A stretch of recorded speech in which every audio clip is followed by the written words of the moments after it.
Who knew after 20 years in real estate I'd have to make silly videos for Instagram and come out behind a tree? Stu, we need to do this stuff. Why can't I just door knock into open houses like I did in the old days? That doesn't work anymore. Okay, so it's because I'm sitting here behind a tree. Come use us for real estate.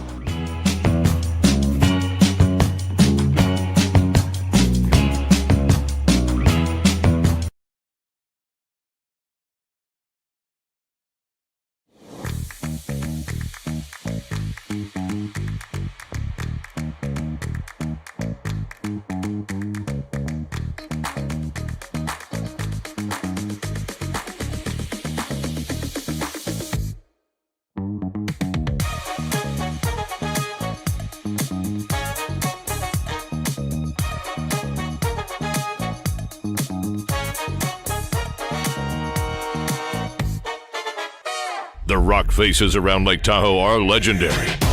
But this fall, new ones will emerge in the Tahoe Basin.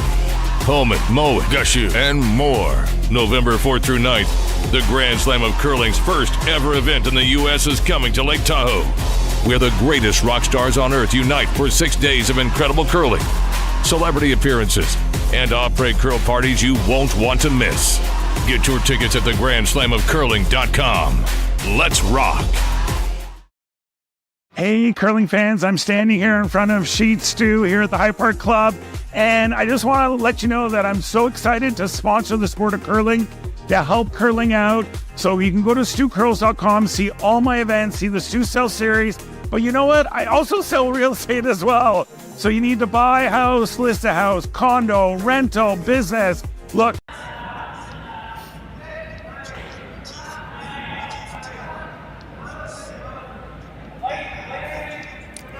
Hey, we made it for first rock. I know. That's pretty fun. Yeah. So here we are. Welcome. Good morning to everyone. Welcome to the 2025 Saville. Let me just get my bearings here and I'll do a proper intro. Oh, okay. So we're going to be not going yet. Okay. That's fine.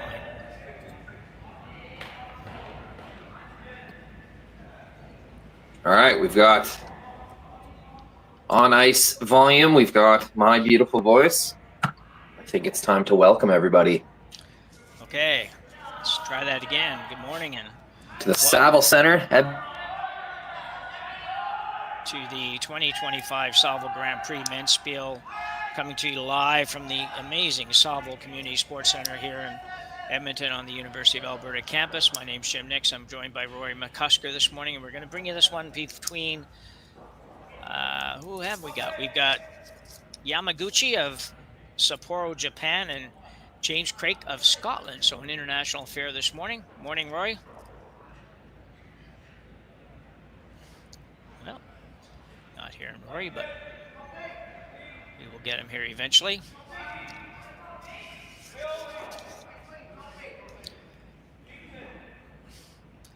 Just underway, first draw of the Bonspiel.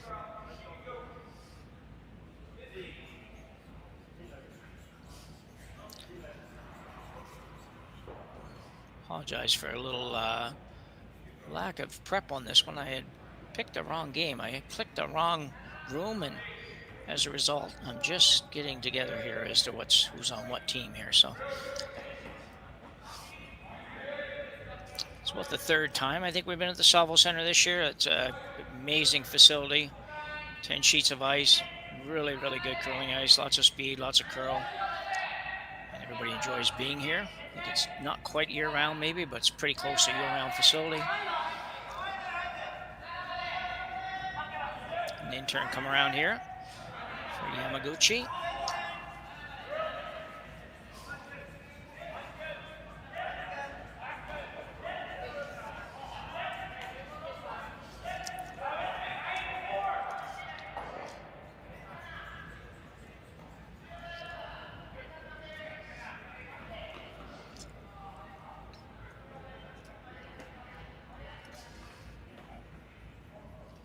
Craik now will try to follow that down. Very nice spot. Craik without hammer here in the first end. He did have practice and a draw to the button to determine hammer. And Yamaguchi picked that up.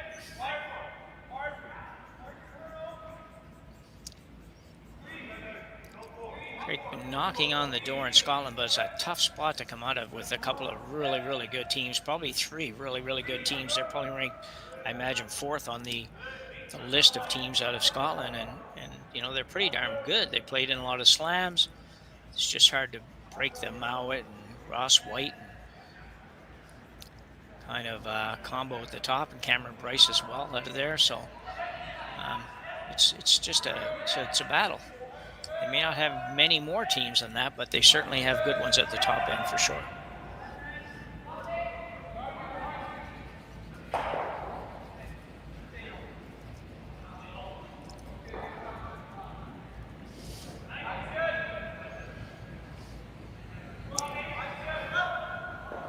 Open it up a little bit here for Yamaguchi after another straw by the Craik squad.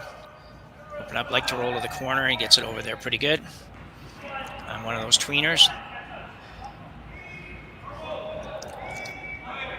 Craig's got shot rock. He indicates shot rock, I think, or maybe not. Maybe he's just indicating which rock he'd like to guard.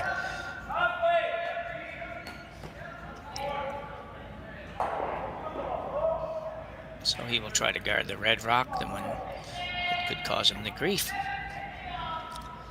This is one of those ends that starts with these rocks, and it very well might work its way towards a blank end here very quickly.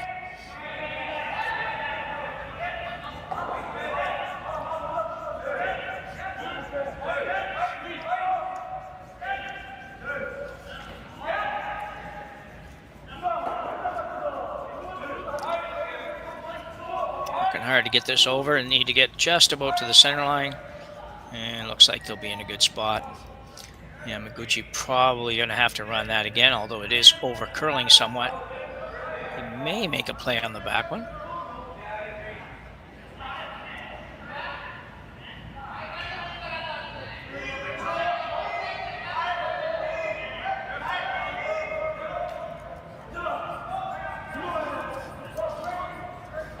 Nope, going to run the front, try to run it right back in.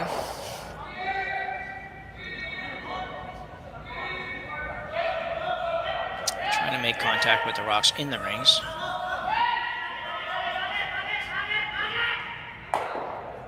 And he won't do that. He'll lead the guard, so not a good result for the Yamaguchi squad.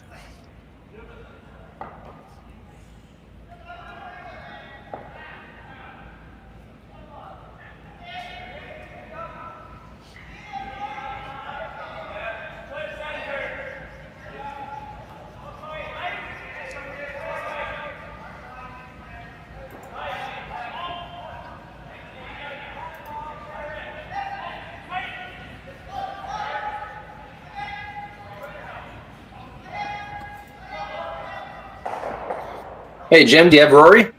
No, I don't. I'm just trying to figure that out. I don't have anybody. Well, you heard me say that. Yeah, well, yeah, I heard you say that. Yeah, sorry. Yeah.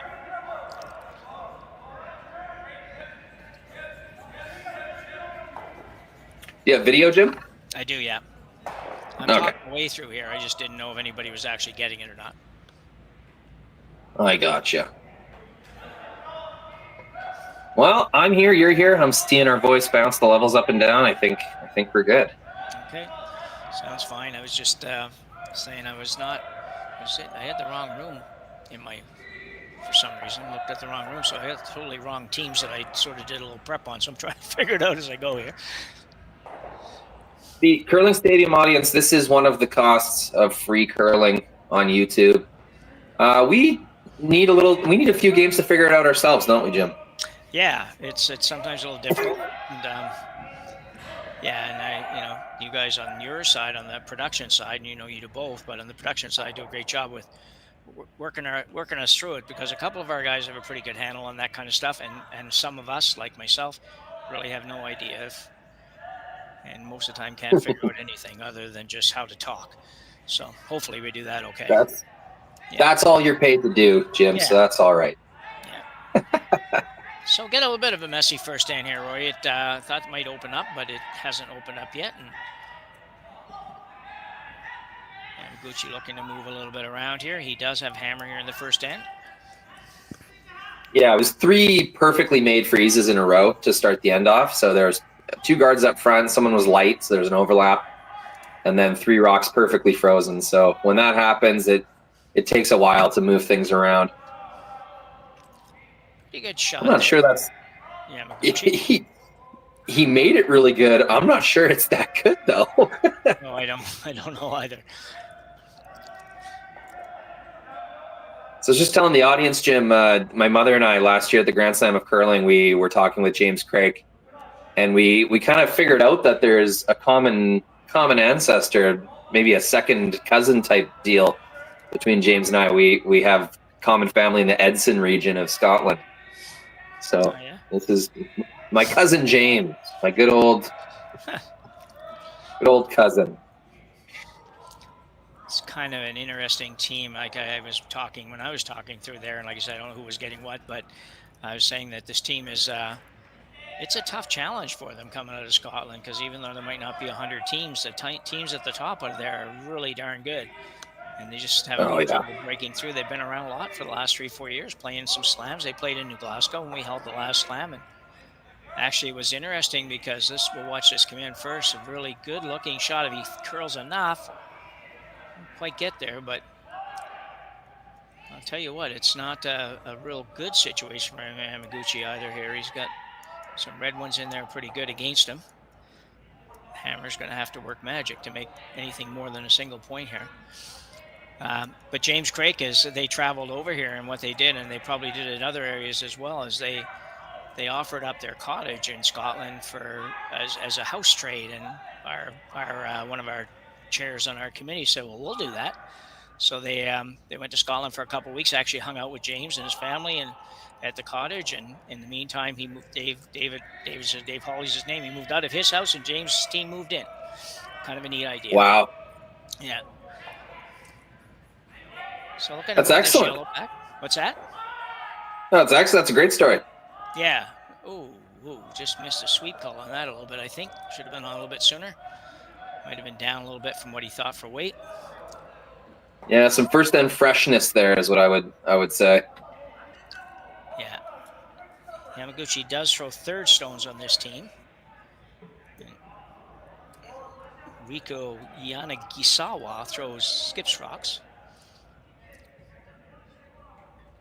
Yeah, it used to be Riku skipping, and there was not too much wrong with that, but Yama is the more experienced skip. He's a junior player, more kind of like internationally experienced, I would say. So they made that switch last year, and I think it's a good thing. I think Riku would sometimes get a little stuck on third and skip stones. He'd kind of, I'd see him like, just couldn't really come to a call, and the team would always have to kind of skate down anyways. So I think to keep things flowing and to keep Yanagisawa's mind a little more clear, to throw his 7 and 8 stone, which he's a very pure rock thrower, especially hits. Riku Yanagisawa, really straight big weight thrower.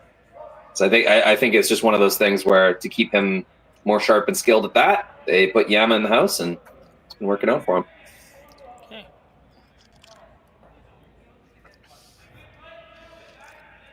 So I think James Craik is probably just playing a straight guard here.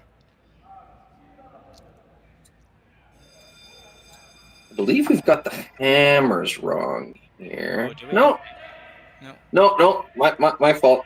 All good.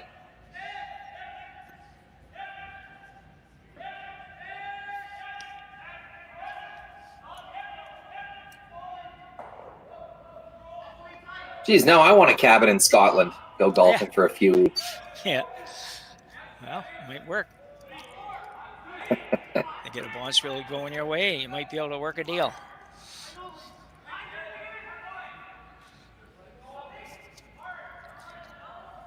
This is going to work out. Just about going to curl too much, but it should be okay. A little rub helped him.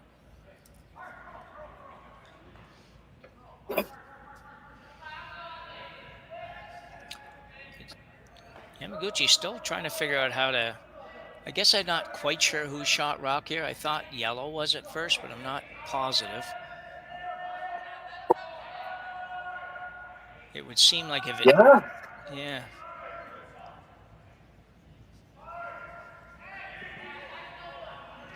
Take a look there. leaning red, but Yeah, it might be red by a smidge, yeah. not sure. Trying to figure it out by the shot call, and that's not really going to probably help us too much. I don't know. Yeah. No matter whose shot, Yamaguchi is not happy with what's going on there. It's going to get rid of some stuff, but I don't know how much good it's really going to do him at the end of the day. Yeah, you remember when I said that Karuizawa was a really good big weight thrower? Yeah. That was an absolute bomb, and get used to seeing that. He has that power, and it's accurate. It's got lots of rotation, and rocks go flying when that guy's in the hack. Well, that would explain why you play that shot, because that shot to me was just a little bit scary. I'm thinking, well, I don't want to give up a steal, but man, I'm only just a little bit of a shot away from looking at 3 on my last one here, and I don't know if I want to do that either.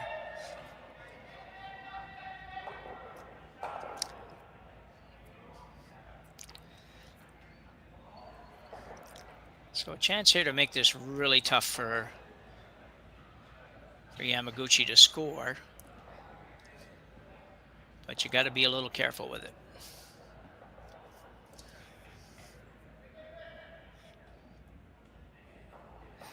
Yeah, where's the perfect spot for James to put this one?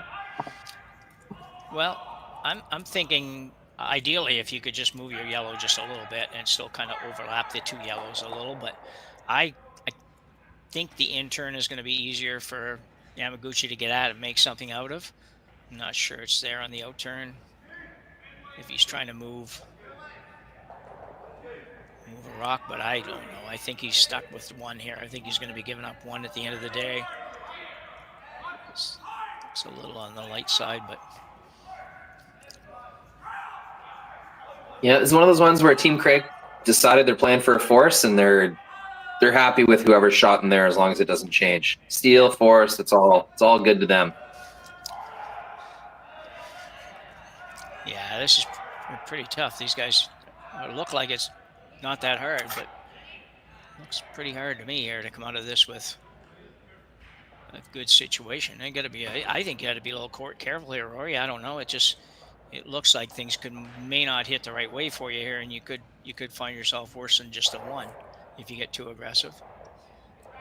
Yeah, if that yellow leaves the rings, then there's 2 or 3 reds that'll count. It's a tough one. So I think they're just trying to go red, little tap. Yeah. Move both red stones, and that should be enough to count the yellow. So that tells me it's probably red shot at the top of the button. Yeah. I think they're giving up on this one. Just that first end bite, the ice still has a lot of fresh pebble. It's tough to guess weight in the first end like that. Yeah, especially if you get off that practice path. So after 1 end of play here, Team Craik with a steal and 1 in the first end. We'll take a 1-0 lead to end 2. We'll be back right after this. We are here at the RBC Bloor West Village branch, and I'm here with 2 of their best mortgage brokers, Keith Joel and Dave Thompson. RBC has been an amazing sponsor of my curling season for about 10 years. And Keith, why is it so important to be involved in the community and sponsor youth sports? First of all, Stuart, it's been a fantastic 10 years. I'm so happy to be involved, and so is RBC. We enjoy being out there, meeting all the curlers, and having a lot of fun along the way. So thanks for that. I just want to say I'm with you. I'm a big supporter of the community, and I just want to let everyone know all my mortgages with RBC, all my accounts with RBC. It's an amazing bank. These are great mortgage brokers. So look, go to rbc.com and come into the Bloor West Village branch and visit these great guys. Hey Ben, what's the Aztec Safety online e-learning website again? Yeah, that would be aztecsafety.com. Fire extinguisher and firefighting, we'll send that one to Paul. Ah, now here's a course I should probably take. Conflict resolution. Power line safety. Yeah, I thought it might help me with my line calls. Did you know this Aztec website has over 100 safety courses? Jeez. Aztec Safety online course. Ground disturbance. Could have used that a few seconds ago.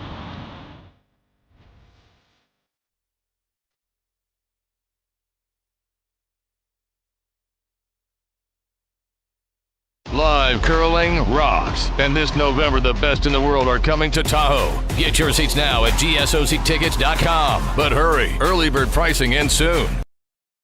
Hey, all you curling fans sitting at home watching the Stu Sells Toronto Tankard here at StuCurls.com. Look, High Park's just down the road. We're here in the Junction.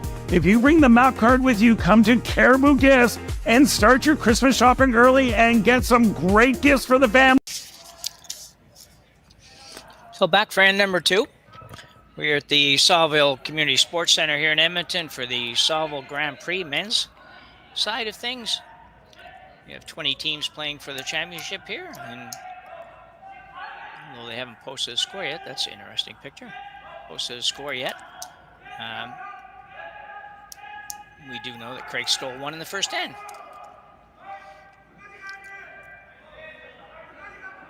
Lead stones Rory McNair for James Craik.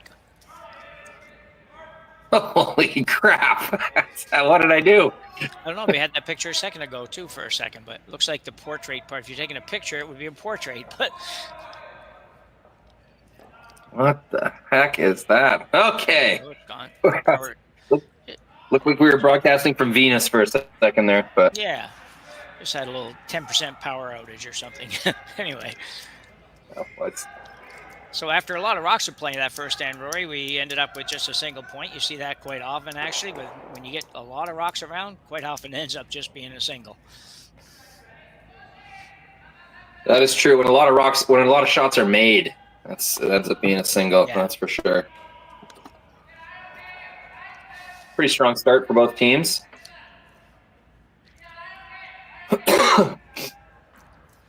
Can't expect Yamaguchi to miss that many run backs for the rest of the game. They are a very good run back, up and down, north-south kind of team. Really nice freeze there.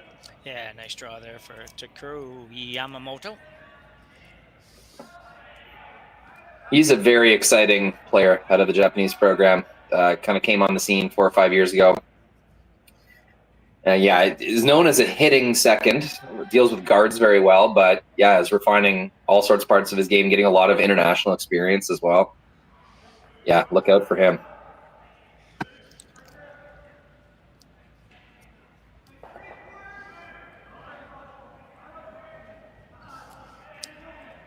Second stone, Jake McDonald. Now that's a seriously Scottish name.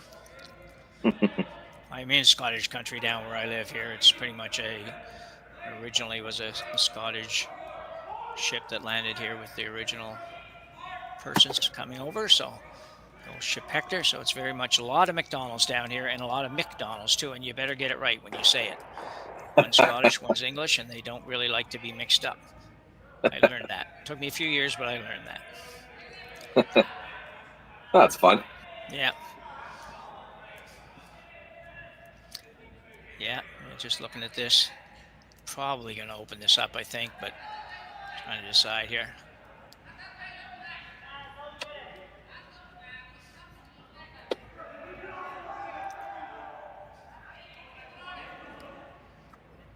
Yeah, I think we're about to see some of that big weight. There's definitely a way for 3 reds to move and 2 yellows to stay.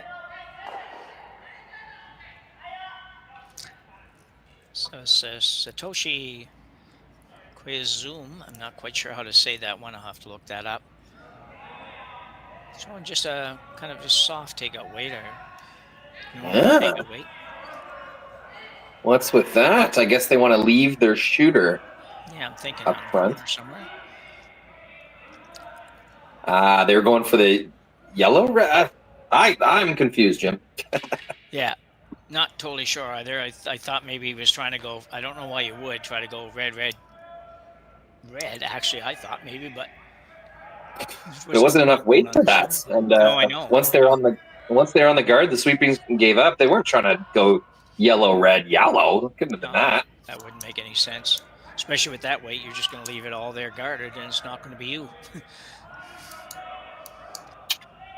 So it might have confused James Craik a little bit too. He was probably not what he was thinking he was going to end up playing here a minute ago.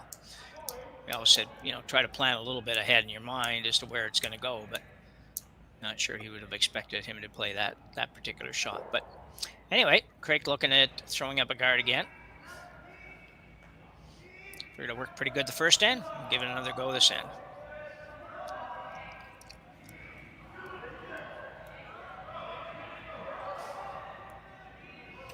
McDonald with his second here in the second end.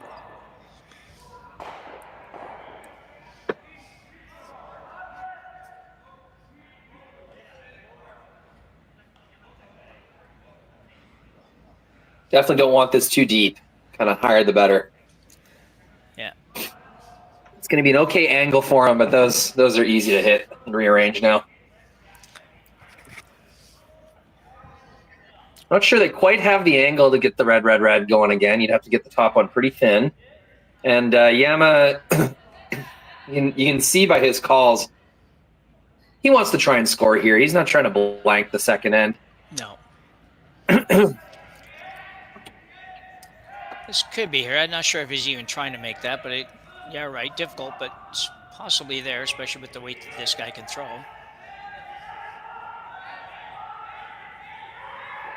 Yeah, it's not crazy weight, just like an up hit weight. Yeah, get the double.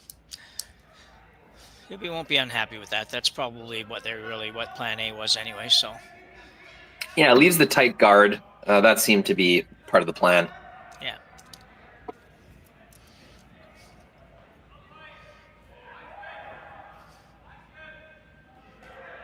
I have to pay attention here for the next few games. I have to do a presentation to the junior camp on Sunday on strategy, so I got to try to learn something over the next 2 days. Always interesting doing strategy talks with different levels of curlers because it's so different. Yeah, very true. And they all watch TV and they all figure they can throw all those shots, and they just can't. But anyway, we'll have some fun with it. So Craik looking to hit here. Get rid of probably both yellow stones. And leave his red and maybe even the shooter, possibly. We'll see. Third stone, Fraser Swanston. This might not curl quite enough. Ooh.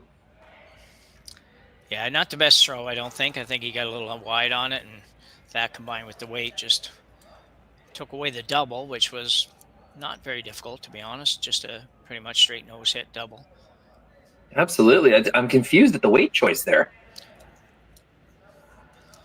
I think if you're going to play that shot, you have to keep your shooter in a not just in the rings, like in a good spot. So yeah. To me, Jim, I think he just made a shot for the opponent there. Going to be 3 yellows in play, 2 of them in the rings at the end of this one. It's a pretty basic hit and stick or hit and roll.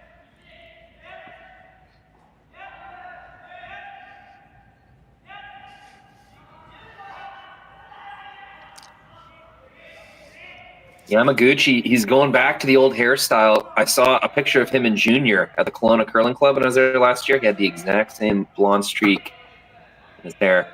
Really fun guy. Yama used to do commentary for us in Japanese on Curling Zone streams. We just kind of send a clean feed to him, and he'd do a Japanese commentary. He'd always dressed up. He would put his mic inside of a rubber chicken. Would always have super fun backgrounds. Just a really, really fun guy. Loves the game of curling, and yeah, he'd give up all his time and energy for the sport. So very, very I admire Yama very much. And a nice shot there, just hit and roll over to the 12-foot area. Quick thanks to Rory McNair, actually, who was not playing in this game, even though we said he was. Francesco De Sana is actually playing in Rory's place. And he sent us a note on the chat to let us know that. So thanks, Rory. Yep. Trying to get a roll, not going to make it all the way over. Good try.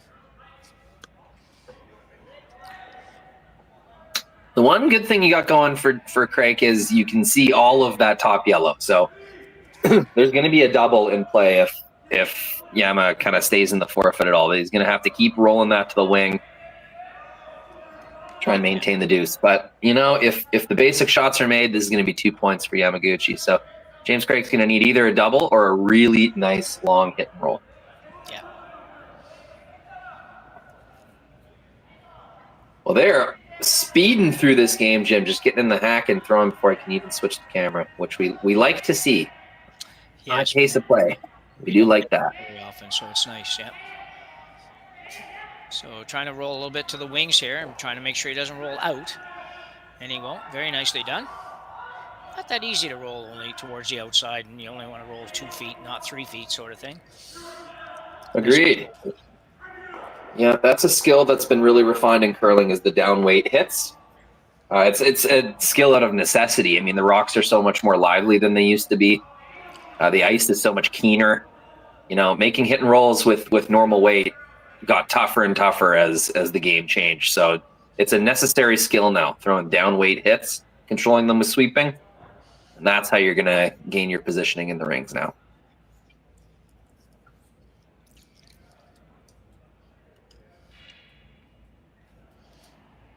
James Craik with his final rock here. Or not final rock, I guess. He's got first of 2 rocks here in the second end. That European kind of broom slide, the way they hold their broom with the brush facing forward, kind of wrapping around the sliding knee. Looks a lot like Nicodine, actually, James Craik's slide. He'll stay out here in the 12-foot. Yeah. Interesting. Not shot rock, so now Yama gets to put this one wherever he wants. And I think the best spot is out on that wing. Yeah. I think if you make it really good, he's probably just going to hit the one on the 8-foot there, and probably may not end up with shot rock, but I don't think he'll go after the roll. So at the very least, you'll have a very easy shot for 2. Got to make sure you're number 2 here. He's got a lot of room to work with. He's got 8 or 9 feet to draw to, but you don't want to miss this one, that's for sure. The guys are going hard right out of the gate. I let up now a little bit, so it must be close.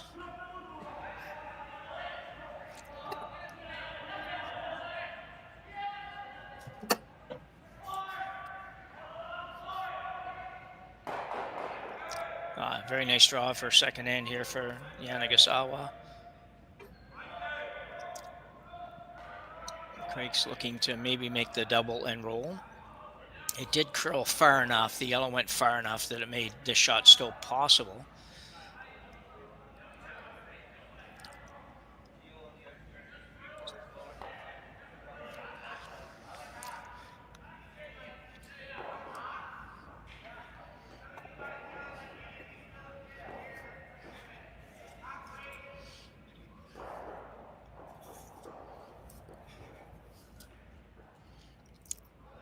Gotta make sure you hit enough of this one. You don't want to over curl this a little bit and leave it there. Looks like he's going to be throwing really solid weight. Ooh. Oh yeah, bit of a speed wobble. And you gotta stay on it. It's gotta go. Oh, he's got a ton of weight. Nicely done. Good recovery and managed to make it. He could have hit a little bit thinner and would have maybe made the other shot, but that much weight, I don't know if that was really going to be in play very much anyway. So chance for 2 here in the second end for Yamaguchi. 4th thrower is Yanagisawa. Riku and Yanagisawa, if I've got that right, or you can tell me if that's not right, but I think that's correct. Oh, good.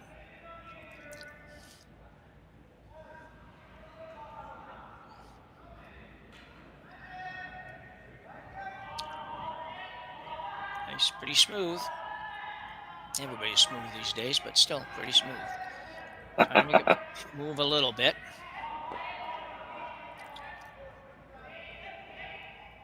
And this looks fine. Nice throw. And a nice 2-ender here for Yamaguchi in the second end. They'll take a 2-1 lead as we go to the third end here at the Saville Grand Prix.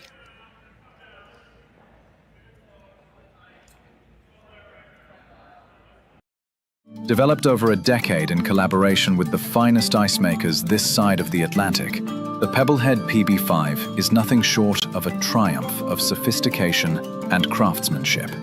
Weighing less than half its lumbering copper predecessors, yet boasting 10-fold their durability, the PB5 delivers perfect, consistent ice time after time. The PB5 by pebbleheads.com, the apex of ice-making ingenuity for the roaring game of curling.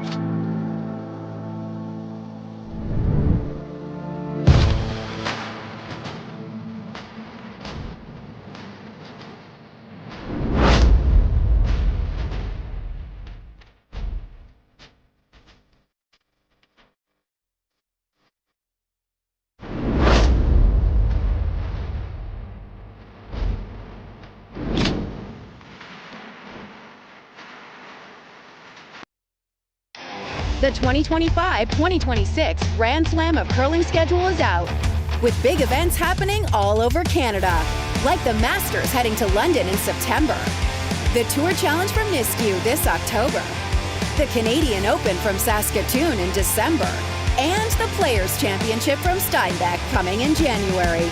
Early bird weekend and full event passes on sale now at gsoctickets.com. Let's rock!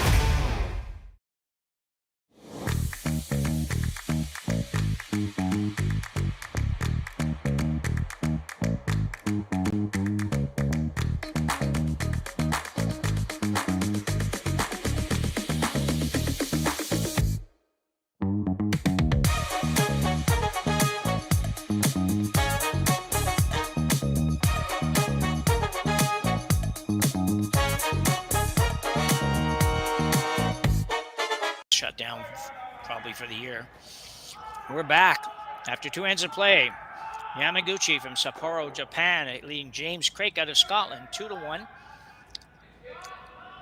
And lots of rocks in play the last couple of ends, and a nice deuce by Yamaguchi in the last end. Didn't have to work too hard for it, but good job. Yeah, it was one of those ones where about halfway through the end, both teams kind of just conceded the fact that Yama was going to get 2, and they just sort of played it that way. Yeah, barring a complete miss somewhere, it's definitely.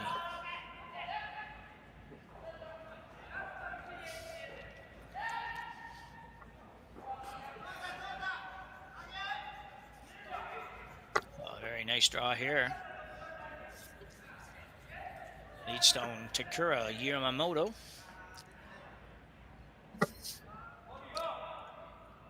Having some trouble with the scoreboard. It is 2-1. James Craik stole a point in the first end before giving up the deuce in the second. Well, at least here in the second end, unless you're a complete non-curler, you'll understand the curling scoreboard and you'll recognize the score as being 2-1. Actually, no matter how you read the scoreboard, it's 2-1. Yep. So, we got the baseball style here at the Saville. Took me a minute. Which has grown on me. It's grown on me, Jim. I used to be very hardline, no curling, old school style scoreboard only, but now I've decided I don't care that much. Yeah, I'm with you on that actually, and I think it makes sense. It's there's far more people that would understand. It's going to be much easier to explain this style scoreboard than the curling scoreboard. It for those of us that have curled a long time, it doesn't seem that difficult, but man, some people can never. You can talk to somebody for 15 minutes and can't get them convinced on how to keep scoring a curling scoreboard. So, anyway, here's the ice maker and club manager argument is you don't have to stock as many numbers in the old kind of bank. Like with the curling style scoreboard, you just need 1 through 8, and that's good. With this style scoreboard, you got to stock a lot of 1s and 2s, and even a few 3s and 4s in there. So, I think that's the main difference.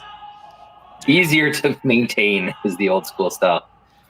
So if you're building a $14 million curling club or something like that, you could save $122 by having this style scoreboard.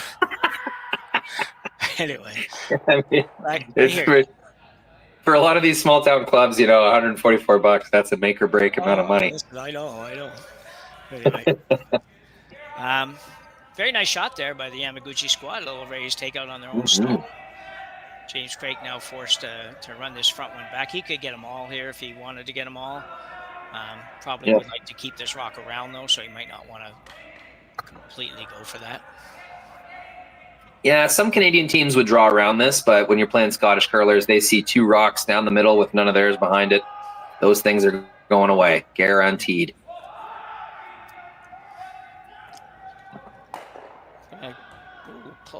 Not quite.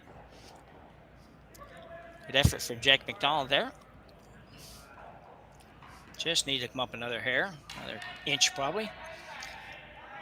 Not really in much danger yet, like you say. I mean, some teams would go around already, and there's nothing really even, nothing even has the 8 foot yet, so nothing to fear too much yet. Craik's looking around.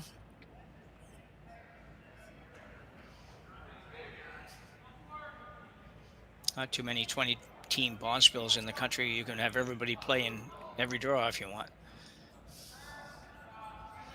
10 sheets of ice would do that for you. So I think he's throwing a guard back up.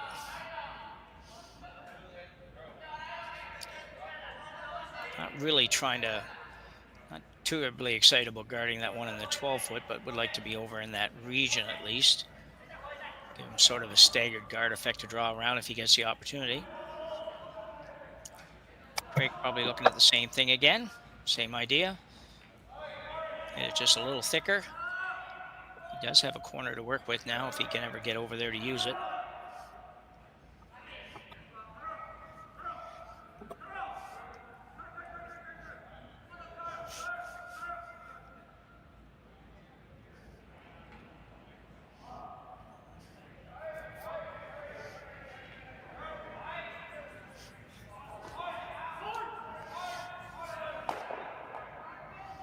Pretty much the exact same shot as last time, just this one needed to curl another ½ inch instead of inch.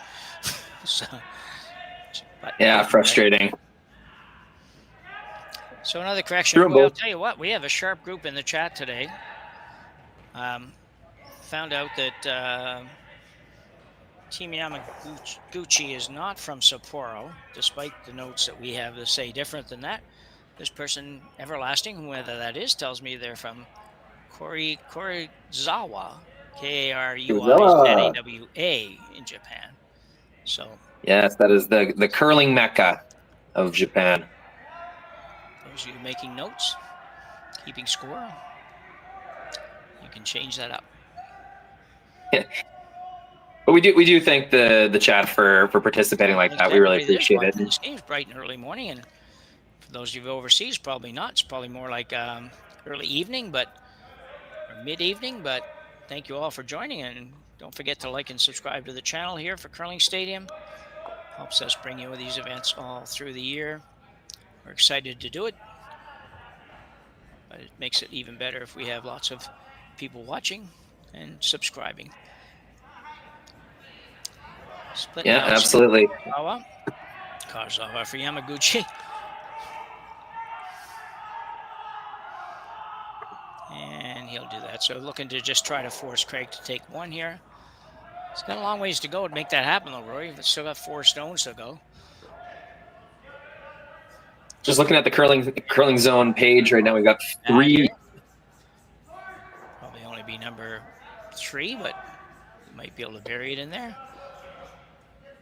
Or hit and roll all the way across the house. Hey, Jim, you got me?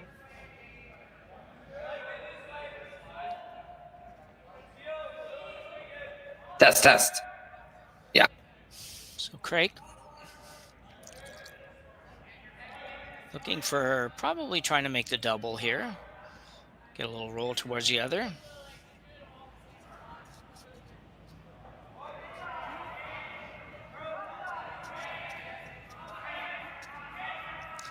Working hard to hold this, and will he make that?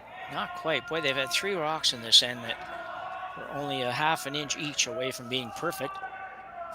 Nothing really wrong with that, but would have been nice if he had been able to make the double. Might have made the double and sat right behind the corner, which would have been even better. Hey, Jim, you got me? Test. I'm having trouble hearing my partner.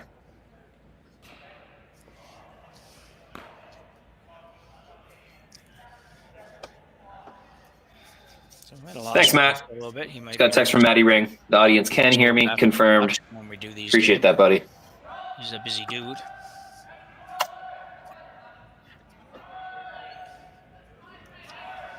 Matt Ring must be scouting his future opponents at his next World Curling Tour deal with it, so he'll event. be back later to do that.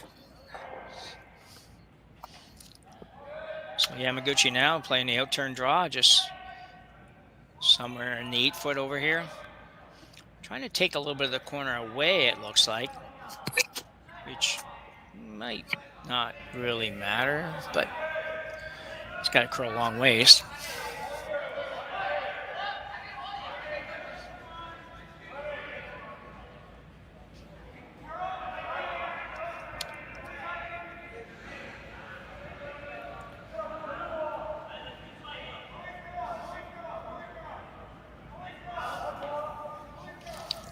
Well done. Chance here, though. You might be able to make the double for sure now and roll in behind that corner, and all of a sudden you sit 2 and 3. If you ever could get a miss out of the Yamaguchi squad, chance to maybe get a multiple score here. Maybe throwing this with some heat as well. Obviously, throwing it hard enough to back it up a little bit even. The sweepers can probably do that for him. Fraser Swanston third for Team Craik. Throwing a big one. Trying to hold it. Not probably going to get the roll, but he might hang around. And he won't, but he does stay, so sitting number 3, number 4. I think that's going to help a lot, but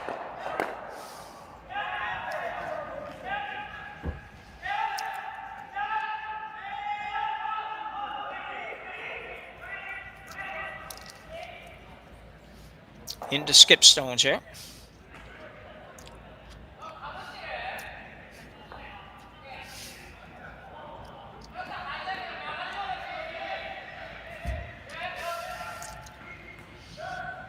Running, doing a little bit of cleaning up here. Might be a little bit of, sometimes you get a little scratch mark from the slider.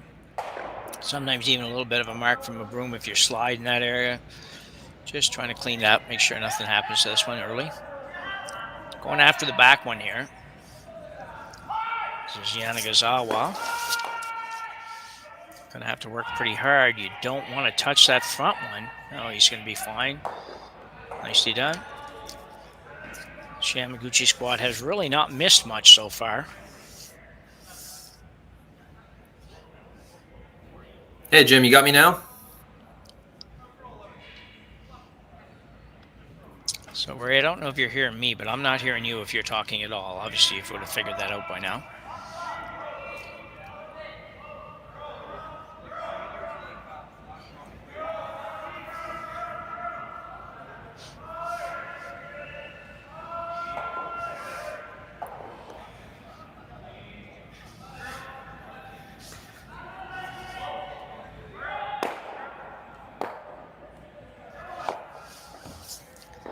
James Craik looking to make a double here. This is a big shot. If you can make this double and never get a rollout on the next one, you might have a chance at 2. And even if you don't get the rollout, you might have an opportunity for 2. So probably like to roll over in the neighborhood of the other yellow rock if you can get there. But at the very least, make sure you hang around. Make sure you make the double and make sure you hang around.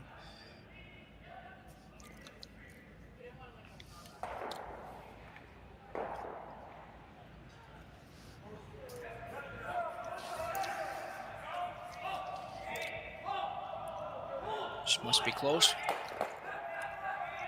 He's got a little roll. That's about all he could get really for a roll. It's a great shot from James. So the Yamaguchi squad will look to roll a little bit to our right as we look at it.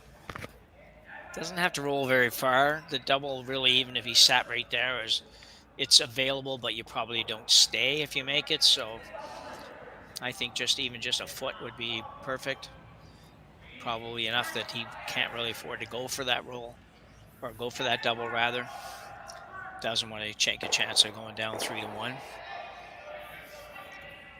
So right on the nose is perfect. Out turn hit. Just be nice control weight. Sweeper having a quick look. Going to split time. If you're not familiar, the time from the back line to the hog line can give you a good idea. Usually used on draws, but can give you a good idea where the weight is on any shot. And that's perfect, I think. Very well no done. double. They will not take James that. Craik probably can't afford to go after the double, so he will have to just hit and stay, take his single point here in the third end.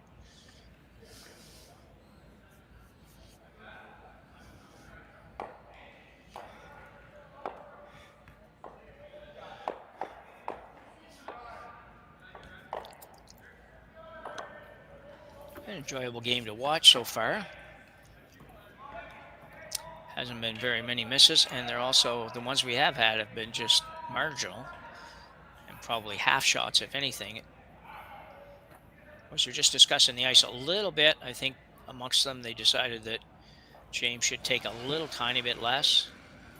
He can't afford to hit this on the outside, and the sweepers can probably hold it for you for a long time on the inside, so. Last rock, third end.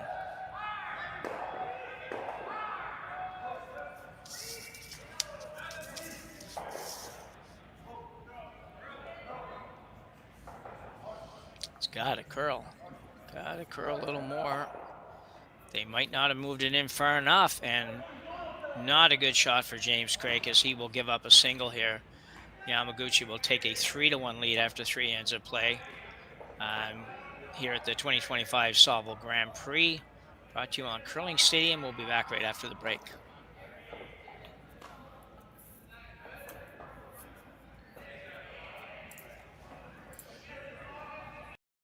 Developed over a decade in collaboration with the finest ice makers this side of the Atlantic, the Pebblehead PB5 is nothing short of a triumph of sophistication and craftsmanship.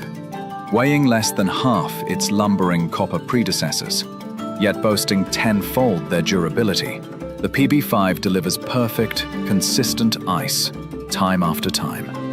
The PB5 by Pebbleheads.com, the apex of ice-making ingenuity for the roaring game of curling. Live curling rocks. And this November, the best in the world are coming to Tahoe. Get your seats now at gsoctickets.com. But hurry, early bird pricing ends soon.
So we are back here for the start of end number 4.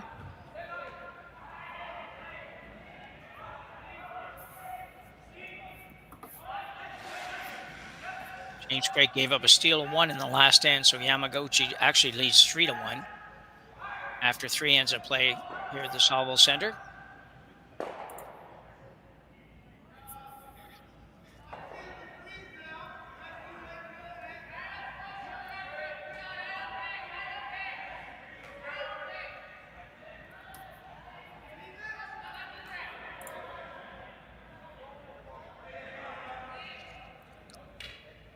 Yamaguchi goes to the house, now throwing up a guard.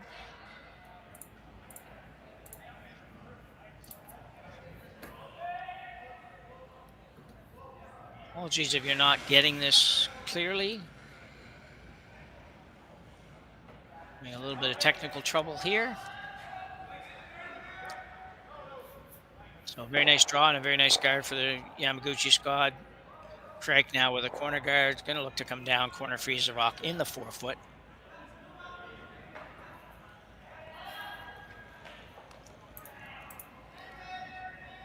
My name's Jim Nix, and I'm here with Rory McCusker. Having trouble finding each other right now, but we will get it figured out.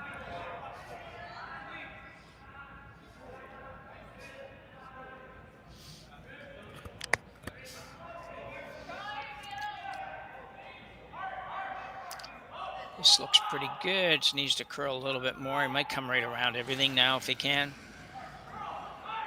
Tuck right in behind the yellow. Not exactly where they're going, but it worked out pretty good.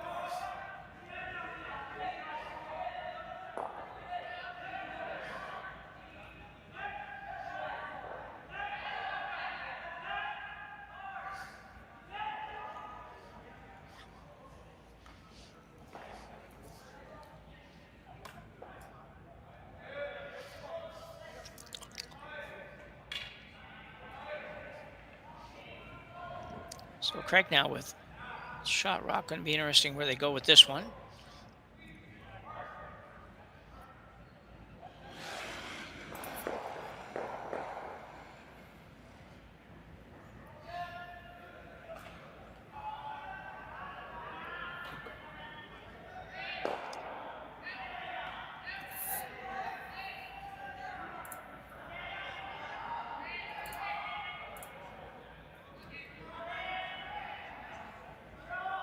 Coming right around to his zone. The line well done. Okay. I just booted Jim Nix from the commentary room. We'll see if he can re-enter, and that fixes the audio problems. I couldn't take interrupting each other anymore.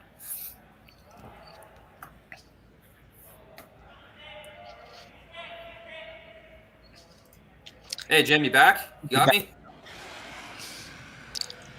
Jake McDonald looking to clean things up a little bit.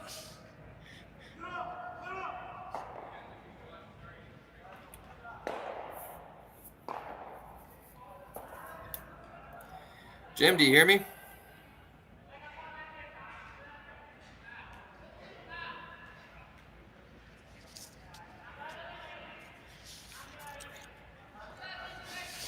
Yamaguchi not worried about who's shot here.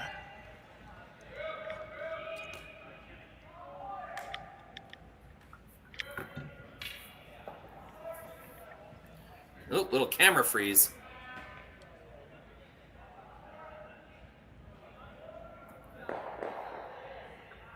Might have to follow this one the whole way down.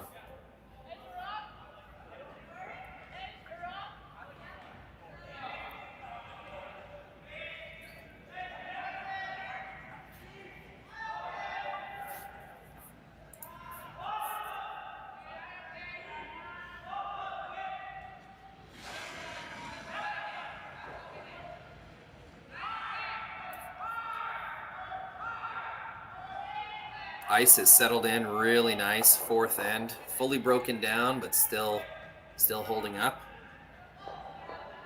See, the sweepers are really able to manipulate it with sweeping. Really got a lot of finish out of that one.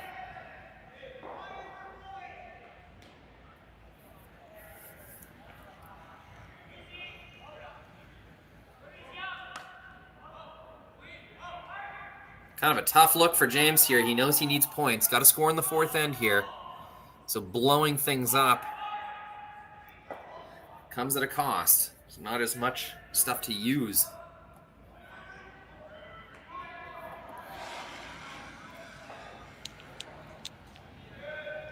So even though it's your shot stone that might go flying here, it's a decision James thinks he has to make. Oh, just peeling, just single peel. Not sure if that was a missed run back or whether that was the call. Well, Rory,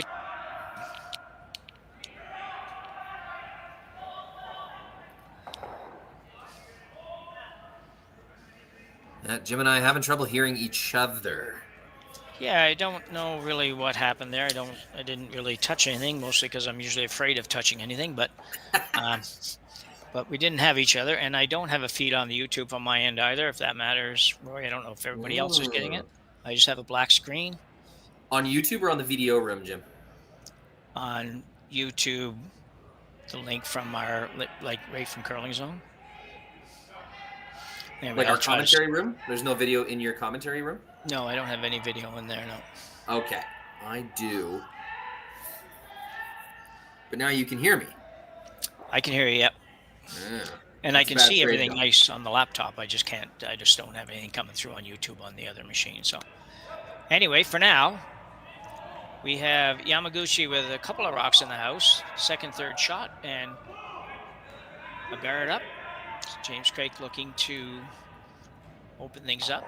I did learn a little bit over the last 10 minutes so from a friend of mine. I mentioned earlier the guy that stayed in Craik's cottage, and I'll give you a little bit of information on this team after that you may or may not know. I didn't know.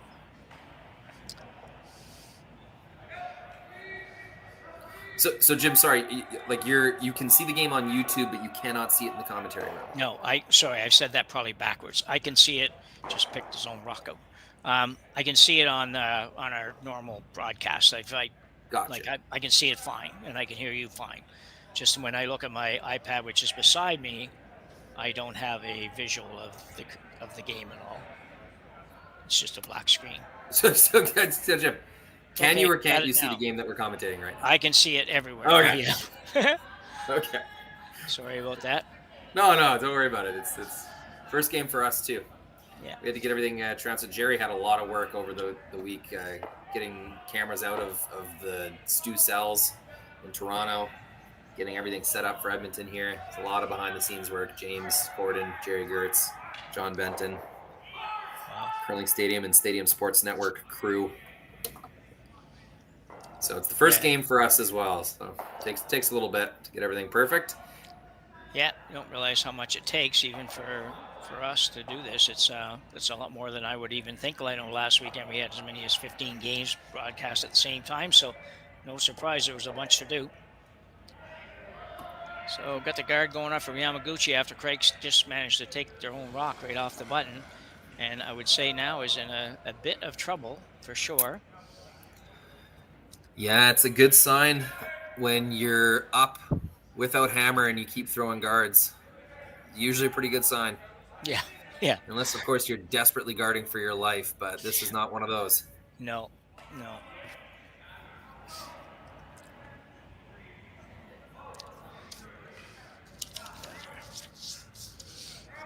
So Fraser Swanson looking to get rid of multiple rocks, and he will. That's a very good shot. Yeah, that's an end saver right there. Yeah. Team Craik needed one of those at some point, and they were kind of running out of rocks, so they were big shot. So what I found out real quick, won't take very long, is that James Craik, this team is a team that was provided to him, really, by Scottish Curling, and it's three guys that he didn't play with last year, but they decided that this is who we would play with this year. So yeah, kind of a interesting story.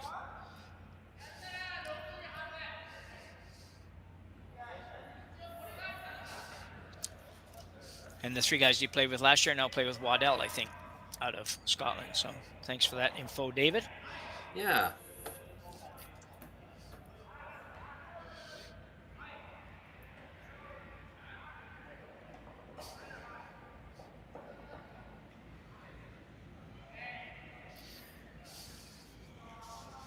Karuizawa kind of throws it that kind of just turns the back end of the handle at the broom. A lot of the top end players are throwing like that now. Yeah. Just kind of pinching the tip of the handle and sort of flicking it at the broom. It looked pretty funny to me the first time I saw it, but there's a lot of guys doing it, so there's got to be something to it. Yeah, it's interesting how stuff changes over the years. It's just exactly backwards of what we would have taught like 15, 20 years ago for sure. It would have been, stay away from back there. It's kind of get the hand near the hosel and up high and all that kind of stuff. It's totally different nowadays. But Craik with an opportunity. Sorry, Roy. No, I was just going to... Craik with a little bit of opportunity here to come around. Go ahead, Roy. Yeah, they're right? At this point, you're getting forced almost no matter what, so you may as well just try to put one in a good spot. But I was going to say about the handle thing, I think it's ice conditions and the way the rocks curl now has begged that change. And if you don't flick the rock outwards with some kind of outwards momentum, like if you threw the rock just laser beam, boom, straight at the broom, it's going to be curling too much by the time it comes to rest. So the team's trying to combat that by giving it outward momentum, and I think that's where that little tail flick of the handle came from.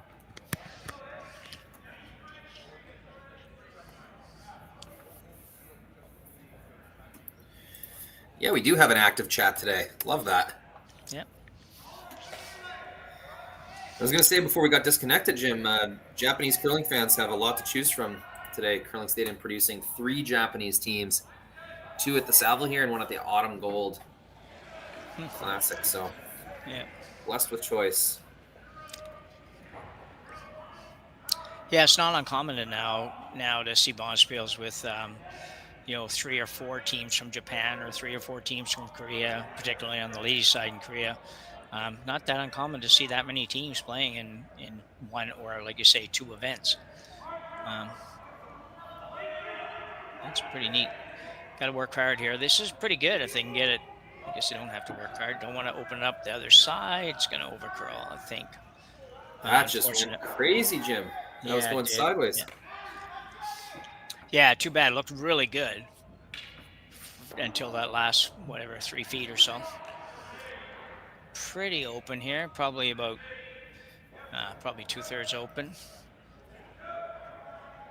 Karuizawa has thrown some really nice lightweight hits, and I expect that he won't have too much trouble with this.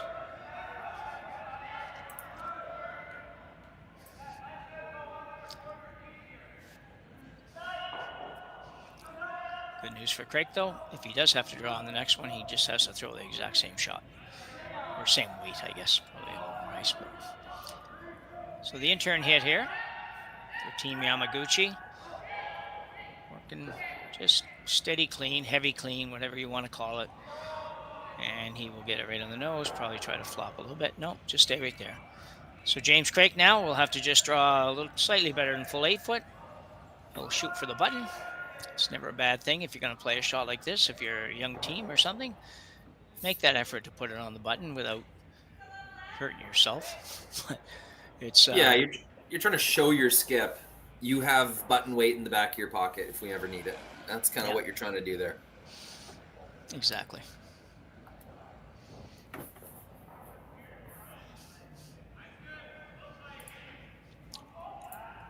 Craik now. Not a difficult shot, but one you definitely need to make at this point in the game with a 3-1 deficit. Try to get this point, be back to 3-2 going into the 4th end break. Yeah, gotta have this one. Looks fine. Yeah, it looks pretty good. 4th end, usually that's the quickest the ice will get. Coming home, that second time coming home, pretty reliably can let your sweepers drag that one. A little of a camera freeze here. I think he's going to get it, though, Jim. I think, yeah. Let's see if our other camera's got anything better. Nope. A little bit of a networking log jam. Well, should we just go to the break and... I think we're going to assume he got it. All right. We will go to the 4th end break here at the Saville Grand Prix. We'll be back right after we run a few commercials for you to view. For over 20 years, the Sandra Schmirler Foundation has granted more than $9 million to hospitals across Canada for life-saving equipment for premature and critically ill babies. In the past 4 years alone, $4 million has been granted thanks to the curling community's incredible generosity. The need continues year-round, and with your help, we can ensure every baby has the chance to grow up and become a champion, just like Sandra.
Welcome to the RockShop.net, the official store for the Grand Slam of curling.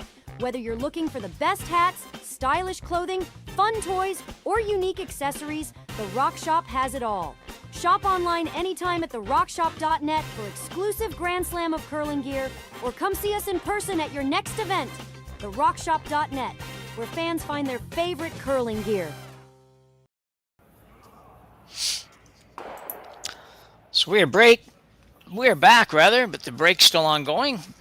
Some bonspiels they take a break, some bonspiels they don't. That's when they obviously are. And we just may wait it out here, or we may run another series. I think I'm going to run another series of ads, Jim. Sure thing. Let these guys get back on the ice. Yep.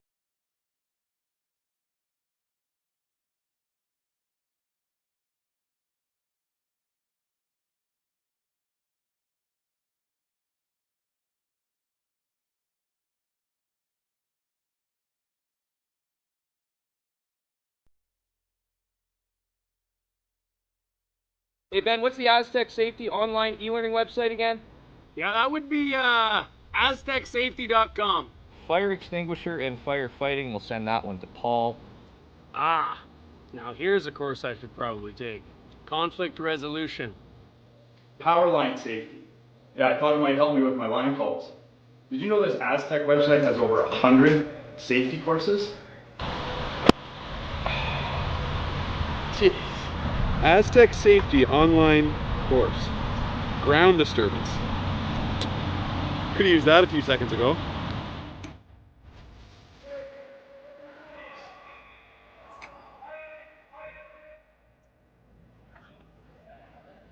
Live curling rocks. And this November, the best in the world are coming to Tahoe. Get your seats now at gsoctickets.com. But hurry, early bird pricing ends soon.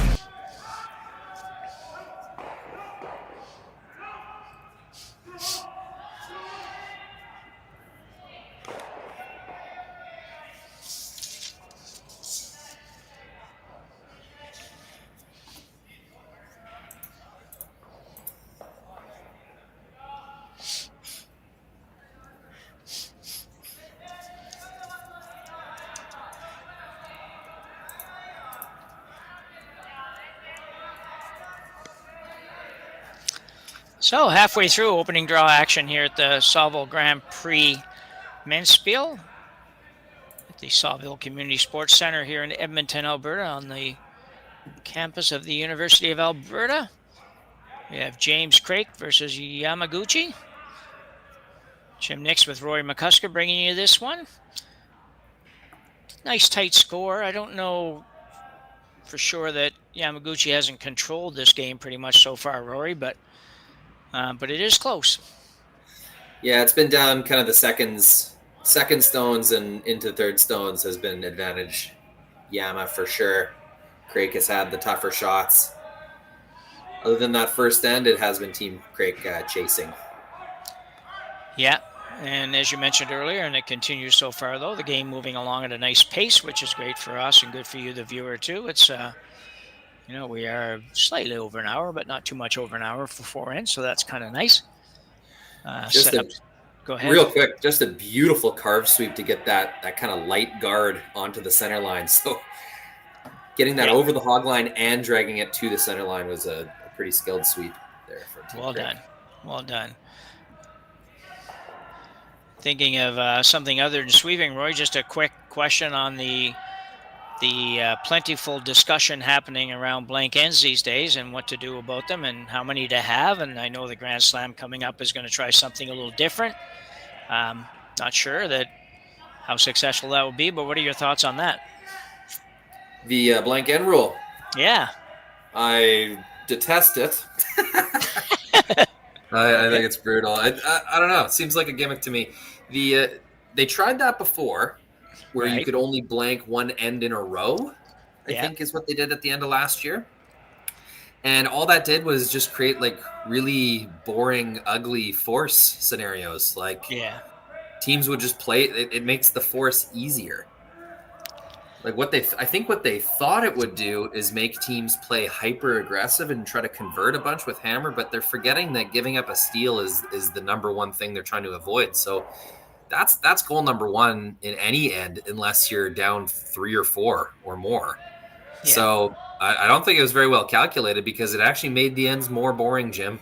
And I think limiting their blanks to 1 blank per game, well, that's just going to make the force ends just that much more boring, I think. We'll see what happens, but I don't know. I wouldn't call that an exciting rule change or development, in my opinion. Yeah, I don't know. I did see a little thing with Dunstone where they were, I think it might have been a podcast or something, where Dunstone, I asked Dunstone about it. Apparently, does he run the Best of the West spiel or something? I don't know. It appeared he did, but where they tried this one time last year, and the one view of it was they weren't unhappy with it, but that's one person. So I don't know. It's going to be interesting to see. I don't know what it'll do. It's going to be a bit confusing. It'll take teams a little while to figure it out, but they might figure it out really quickly. And like you say, might just say, well, you know what, we can just counter that by doing this, and it just doesn't really work. Yeah, asking Dunstone if he likes or doesn't like the blank rule, I don't think that's the best representative. Dunstone is the king of blanks. It's like asking the ice cream truck driver if he thinks vanilla ice cream is good.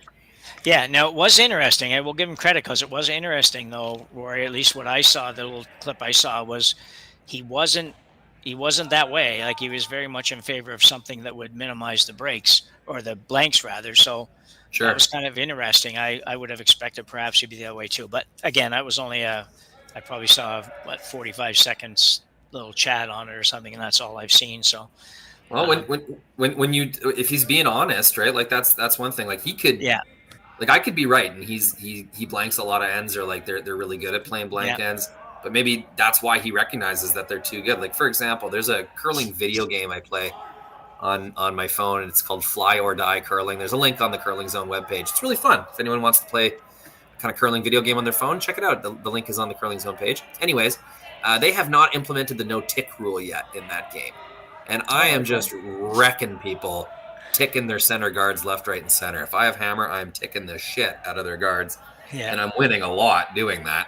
But it's super cheap. Like, I mean, it's a video game, and I'm making 90% of my ticks. So I keep writing the developer, man, you got to get rid of this tick thing. Like, so I'm the number one perpetrator, but I'm also in favor of them getting rid of it. So it could be a situation like that.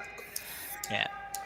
Yeah, that makes sense. I mean, you can be at whatever level. You can be, using a rule that really works for you, but you still accept the fact that rule shouldn't be there or something, right? So, anyway, we'll see. It's coming up. I don't know. It must be next weekend probably, and we'll have to check out a couple of games and see how it works out. So, to give some credit, Jim, I do like how the Grand Slams are embracing this culture of like fun, differences, like different rules, different stuff. Like even when the Grand Slam was a Sportsnet property, they experimented with tons of things. I mean, we like the 5 rock rule, right? That was a Grand Slam testing ground thing.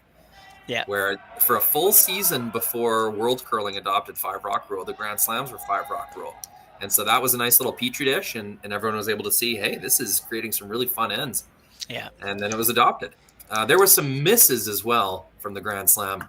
They tried one in Winnipeg where you got 2 points if your rock ended up on the button at the end of the end. That was a bit of a wonky one. Yeah. There was more. There was more kind of silly ones that didn't really end up working out. But I think it's a good thing. There should be a best on best trial of these rules. Yeah, no, I agree with you. I think it was, and I agree too that it was before they changed hands. There were a number of things that they tried that were very, very different, and kudos to the players as well, I suppose, for accepting that, at least publicly accepting that. They may not have sitting in the locker room having a discussion. It might not have been the same, but at least they were publicly supporting the efforts to see what would work and what wouldn't work, because those are the biggest cash events for them in the year. So a lot of them you could understand if they weren't real fussy about trying some new and strange thing, but particularly the best teams, but they seem to be on board with it, at least. I don't know if anybody directly asked them, but they at least they weren't slamming it anywhere, which is a good thing. Speaking of slamming it, Yamaguchi's got to do something with the front end here, and he's going to ask Third Stone, which is himself actually. Calling his own name. Yeah, calling his own shot there, yeah. Jeez, they tell you not to call your own shot. But in this case, it's all right. looking to move those rocks in the front. 3-2 lead for Yamaguchi with Hammer playing at end number 5 here. Wants to hit a little thicker than that probably, but pretty good. Craik looking to guard again. Those rocks are probably, they're staggered a little bit, but you know, if you can get to the left-hand side of that with an in-turn, you can drag that into the red one for sure. So you got to be a little careful where you put this guard here. You might miss it if you hit it on the other side, if Yamaguchi were to try to run the yellows from the right-hand side as we look at it. But guard going up here anyway for Craik. He's down 3-2 without Hammer, and he's got a rock on the button. So if he can survive 3 or 4 more shots, he might be able to get out of here with a single. Yeah, the angles on those yellows, I don't even know if it matters what the score is. You can't really do much with those. I think guard's the only play. And I'm working hard here. Got to get it over a little more yet. Certainly not lack of effort. Well done. That's a great distance curl sweep. That is, yeah. Really, really good technique. Yeah, you can see a little red in the face. He put everything he had into that, and you pretty much had to.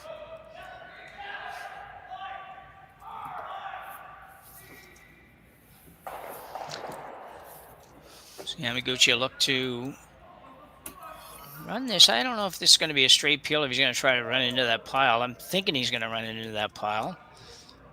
I think if you can run the red almost straight back, you can maybe drag the yellow over and get rid of the back red. So might be giving that a go. Certainly has the ice for that.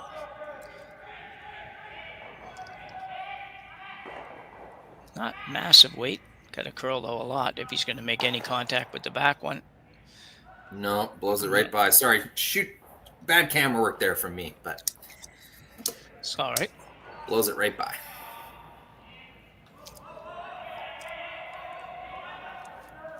So Craik now with just 2 more to come.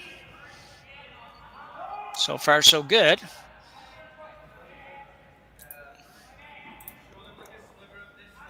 Yamaguchi doesn't have a lot to work with if he doesn't have a good chance to get there, but he might be able to run the yellow that's on the right as we look at it. It's a long ways, I suppose, but if he ever came to whether or not he could do it, he might be able to run that back in there and score a bunch.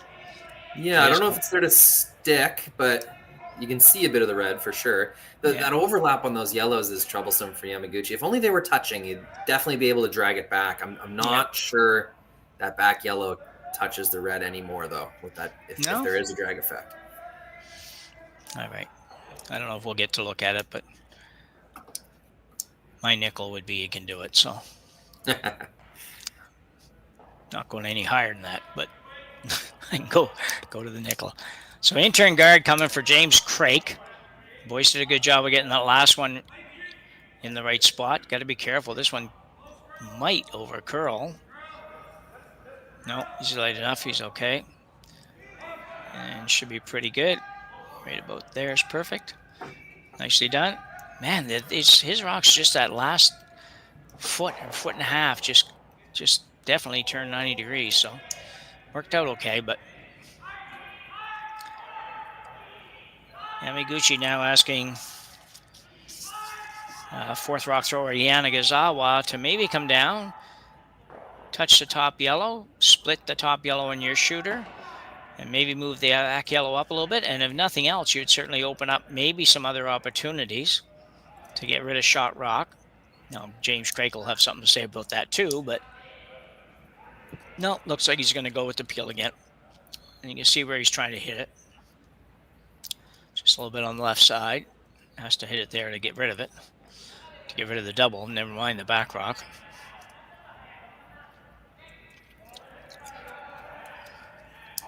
So get rid of all of his own, probably when he's done.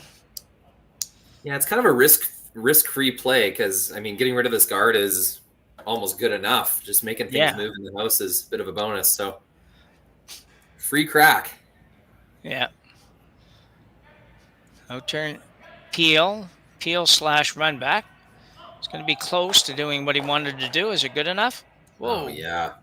Got rid of everything. Even sticks his 2 stones in the side of the 12-foot chip. Oh, that's How good is that? That's almost unfair. almost good enough. Look at Just that. making Have things another move look, in yeah. the house is a bit of a bonus. So free crack. Nice throw. Yeah. Some weight, easy out of the hand. No turn. Never Peel. really a doubt on this Peel one. / run back. It's going to be close to Get doing that what he drag wanted that to you're do. Is talking it good about. enough? Whoa, Hits it no. just in the perfect spot to send them both right where he wanted to. That's right. I got a nickel in the bank and we're good. Well, this is a tough call now for Craik. Down 1 already. Yeah. And where do you go here? What are you doing here, Roy? Are you going around the center guard? Do you have the nerve to do that, or do you? Well, it just depends how. Well, he knows this Yamaguchi team is going to make a run back more times than not. So even hiding one behind that yellow guard isn't so good. You're almost setting them up for 3. I think the better play, and I think this is what James is thinking, is let's just try to score a bunch in the 6th. Or we're going to give him. Let's make his shot for 2 slightly difficult, and even if he gets 2, so we'll be down 3 in the 6th end. We'll try to score our 2 or 3 there. Yeah. So I think that's the thought process here. Yeah. You could come around that corner as well, loop it around just what he just said now. And if you could put it in the right spot, you might make the 2 more difficult, but you're probably not going to make the 2 impossible. So if that's the case, you might as well take the little safer route and play the hit and hope to hang around there a little bit, make the takeout a little more delicate and a little touchier for Yamaguchi.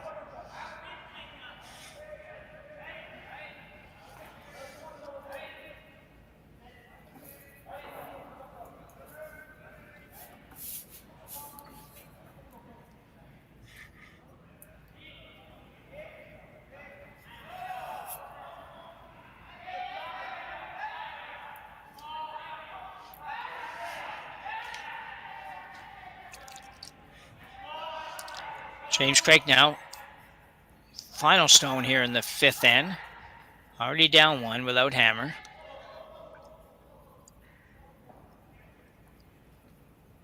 Let's wait. A little outside push.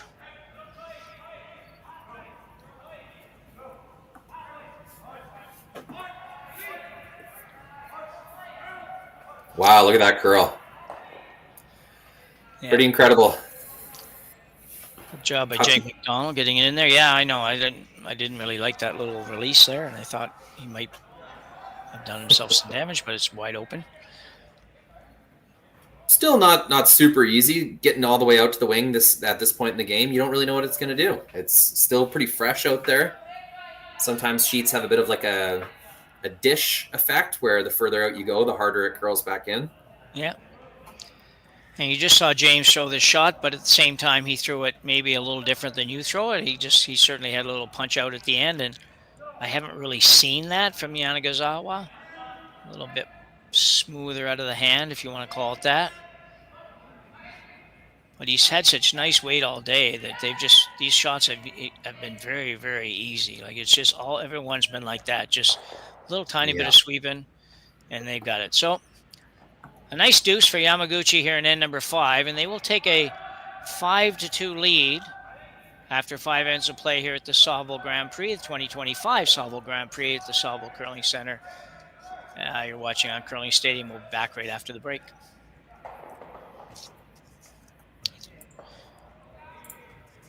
Makes all that.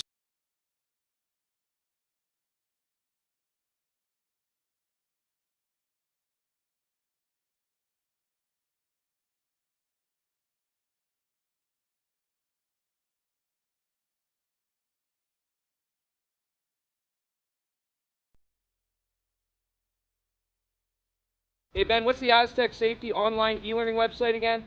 Yeah, that would be aztecsafety.com. Fire extinguisher and firefighting, we'll send that one to Paul.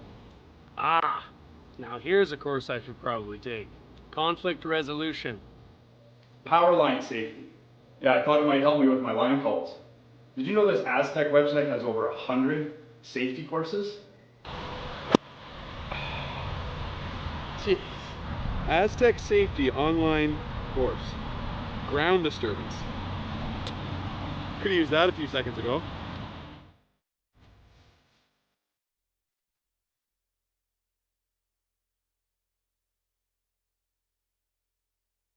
Live curling rocks. And this November, the best in the world are coming to Tahoe. Get your seats now at gsoctickets.com. But hurry, early bird pricing ends soon.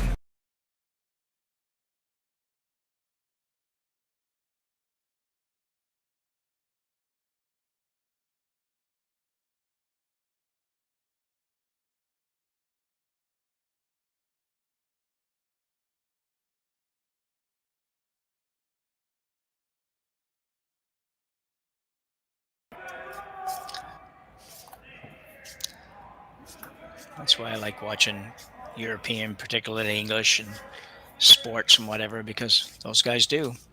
Back for end number 6.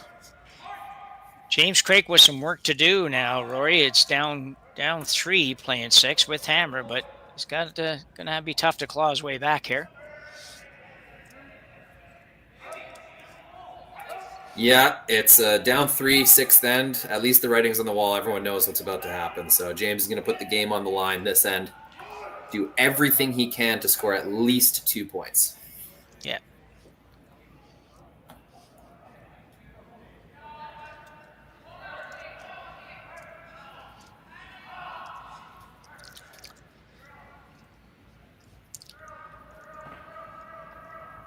Yamaguchi going to stay with this play in the center.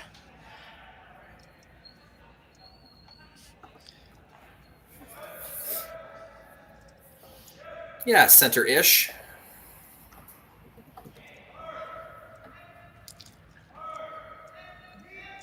Interesting call by Craik here.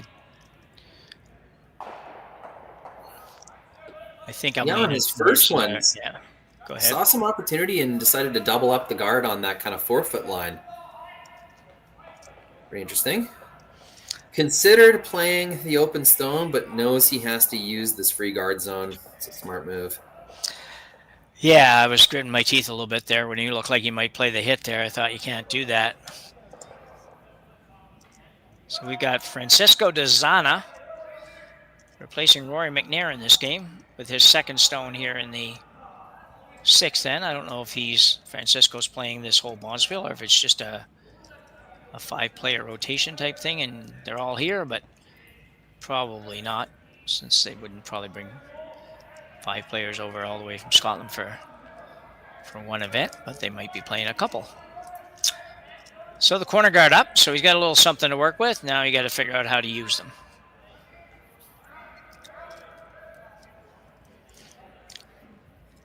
Yamaguchi looking to play a little bump on the yellow. Although it looks like maybe the ice to go around. He's close. I think he was looking at the bump.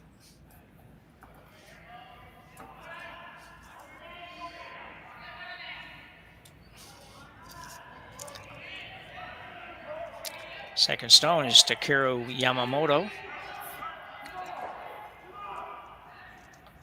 Coming around. Or nope. Going to end up with a little bit of a split type shot. I don't know about that one. That didn't really do a ton for him. Craik looking at a hit and roll behind the corner. He could also hit it pretty close to the nose, leave his rock in a pretty good spot.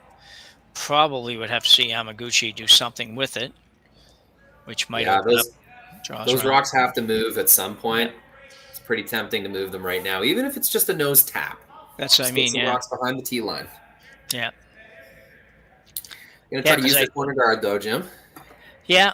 I think if you hit and stay right there, though, Rory, I think what you just said, I think he'd have to do something with it. Yamaguchi would definitely do something with it, which would open up the opportunity to get behind the corner and the sort of tweener guard. On the next one, maybe a little easier, but he is going to try to get it here, and if he ever gets it here, that's a great shot too. So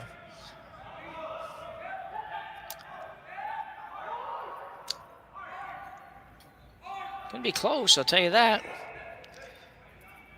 Doesn't roll too far.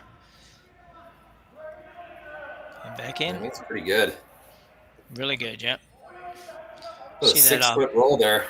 Yeah, tough one. Tough to get the right weight line combination too. So Yamaguchi will peel the corner now. He'll make a little bit of effort of picking the one off the house, but mainly get rid of the corner.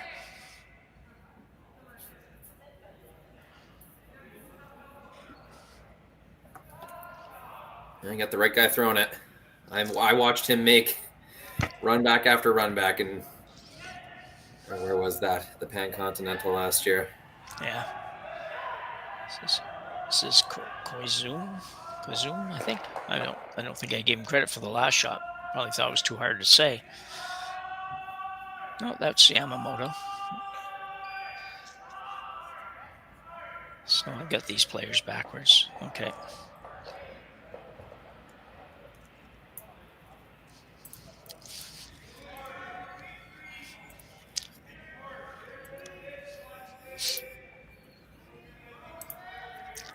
I don't know that you want to go over there with this shot, do you, Roy? I think if you roll over there, aren't you just asking for the opportunity for him to make the double?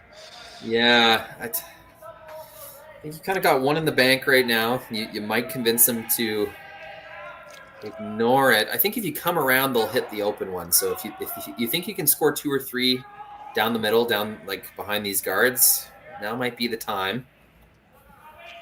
Yeah, I like this call. I think this is an opportunity for sure to build something. I know you're flirting around in the 4-foot area, which we don't necessarily love to do when we have hammer, but down 5-2, you don't have the luxury of everything being perfect before you make a move.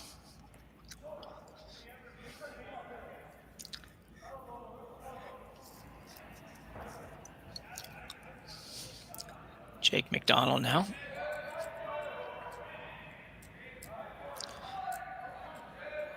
Sweeper's kind of indicating it might be enough weight or slightly too much weight, possibly. Nobody wants to touch it. Yeah. It has been a struggle at second here today. He's thrown some really close ones that haven't quite connected, and then there's been some flat misses. Now that stays in the rings, so not dead yet. No. Hitting the back one. Yeah, I don't know. Very interesting. I'm not really sure why. My fear, Jim, would be leaving junk back there as a jamstone for one of Craig's later on.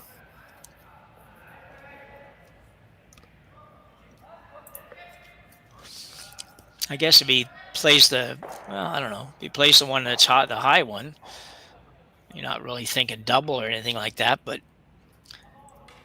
and I guess maybe he's a little afraid of hitting it and rolling to a place where Craik can roll off it or something, or I don't know, or maybe if he rolls over and he ends up behind the tee line, he sets up a better situation for Craik, which he's definitely not going to do with this shot, but you got to know James is going to ignore whatever you do here and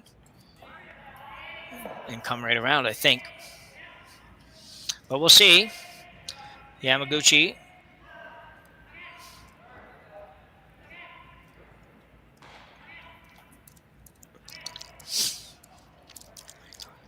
Roll a little bit. Going to roll right out, and he will.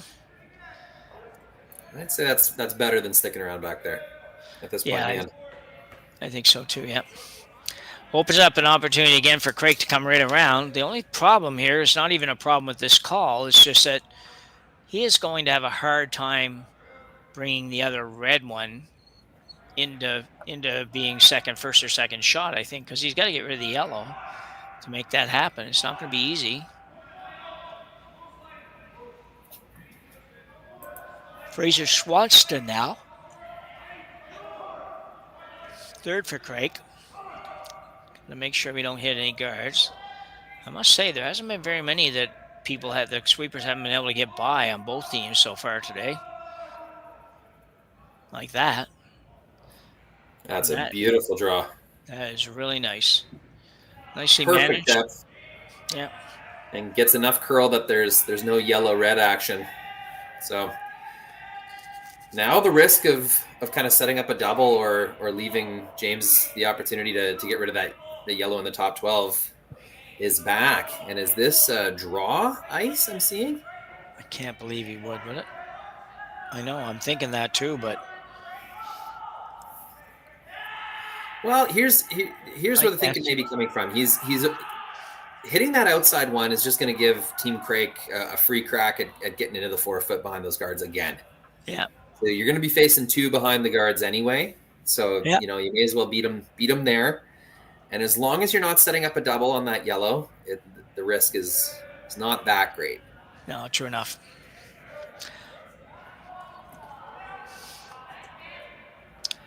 So Yamaguchi once again throwing the third stones. This is second stone in the sixth.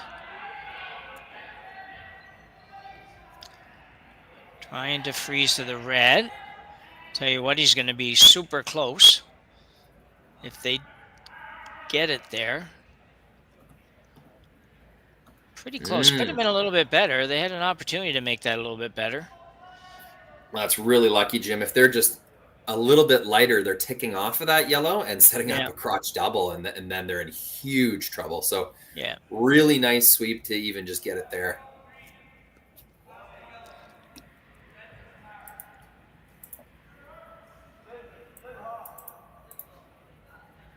There's a challenge getting rid of this yellow stone if you're looking to get rid of it.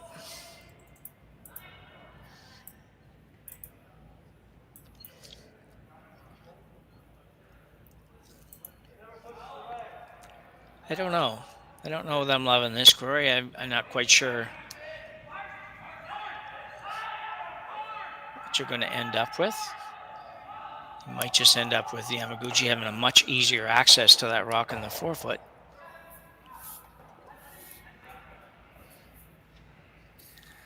Yeah, this is a tough one. Something's got to move because that yellow-red is very available. So, yeah, the top one. That's what I was thinking. Jeez, it's once again though. It keeps that red on the wing in play. If you can remove this yellow and keep your shooter in play, you'll have three reds in the rings, one lonely yellow. Yeah, I agree. I just think you're going to open up the yellow-red combination, which is very short and very simple. But we'll see. Swanston. Guy's trying to make this one curl. Ooh, got to go a long way.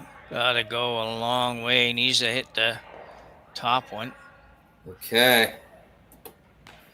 Splits up the yellows. It's not a great result. No. The killer on that one, Jim, is your shooter left the rings. Yeah.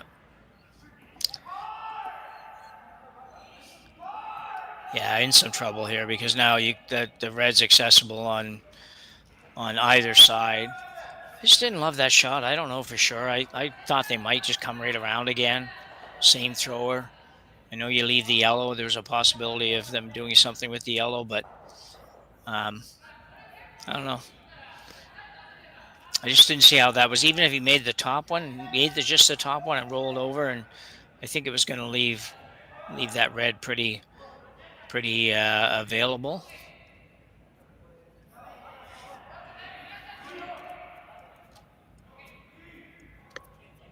Oh. Cameras are on pause. Yeah, it happens every now and then. Oh, we still got one. I do. Well, we're about to find out what they're doing. I think it's that short run back down the middle. Yeah. Oh, they're going with the intern.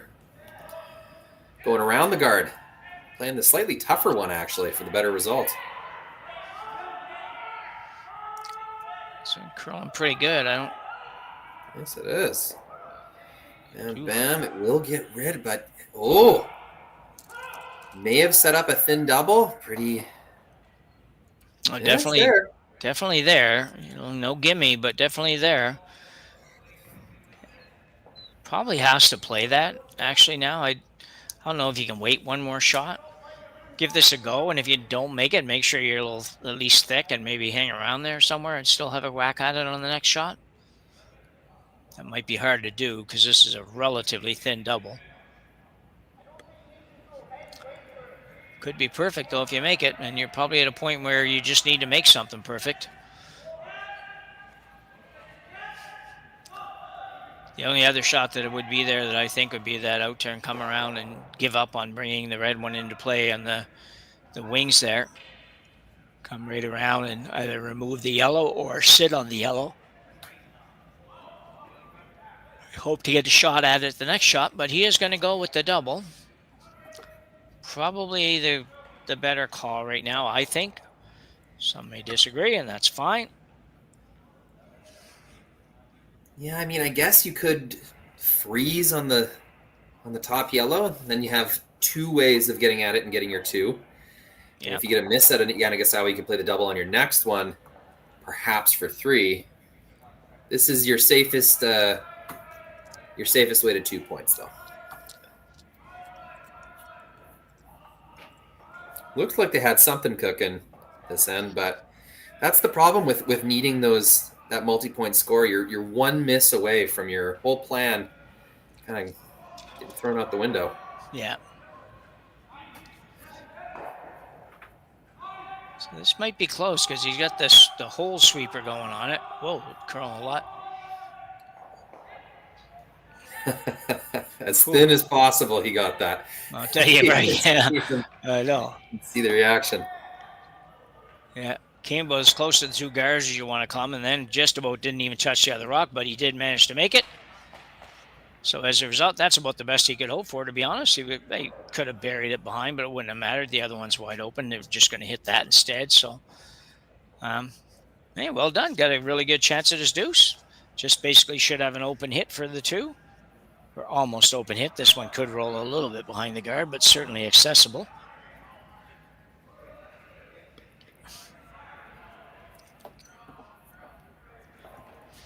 I did look up the word gettable back a while ago and a couple of bond spills ago because I found I used that word a lot and I didn't know if it was a word, but I looked it up and sure enough, sounds real. It is real. Yeah. It means exactly what we wanted it to mean. I thought maybe we might be using it, but it didn't mean that. But anyway, so open hit and stay here for Team Yamaguchi. Gizawa, just trying to hit it with that same weight he's been throwing all day long. Going to try to make a little bit of a roll. Going to roll a little too far, I think. Not called 100%, but probably did the job. It would have been. If he had stayed directly behind, though, it could have made for a little more difficulty on his last shot. Yeah, sitting right behind those to throw a hack weight and stick across the center line, that would have been a difficult shot for sure. But yeah, those little hit and rolls, they're tough to make. And they are, yeah. Yamaguchi one up with hammer going to 7. I think they're happy with that. Yep.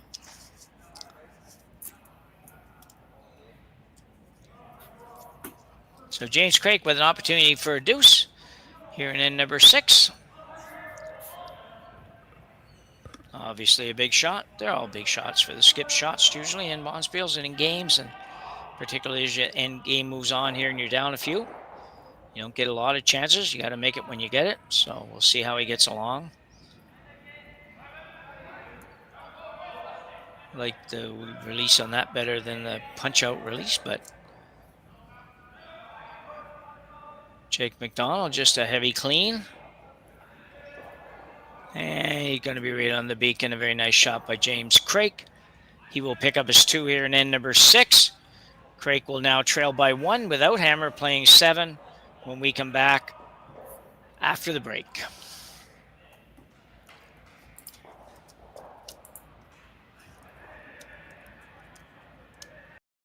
Developed over a decade in collaboration with the finest ice makers this side of the Atlantic, the Pebblehead PB5 is nothing short of a triumph of sophistication and craftsmanship. Weighing less than half its lumbering copper predecessors, yet boasting 10-fold their durability, the PB5 delivers perfect, consistent ice, time after time. The PB5 by Pebbleheads.com, the apex of ice-making ingenuity for the roaring game of curling.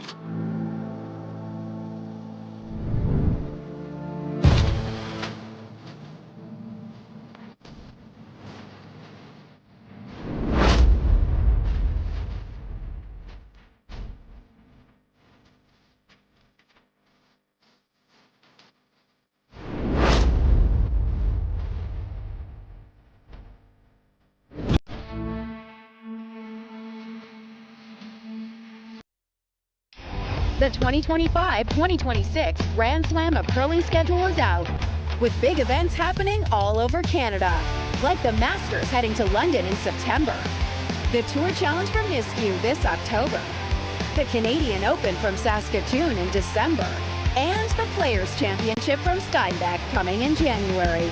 Early bird, weekend, and full event passes on sale now at gsocktickets.com.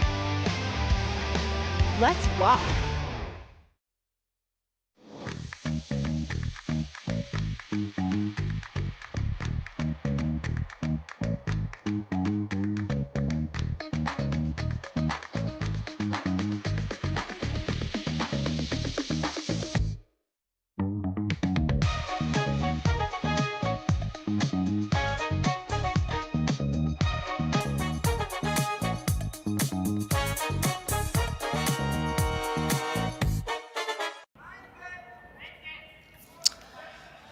So 2 ends to go here. Well, barring an extra end, 2 ends to go here, and a pretty tight affair in the opening draw of the 2025 Saville Grand Prix. Men's Spiel here at the Saville Community and Sports Center.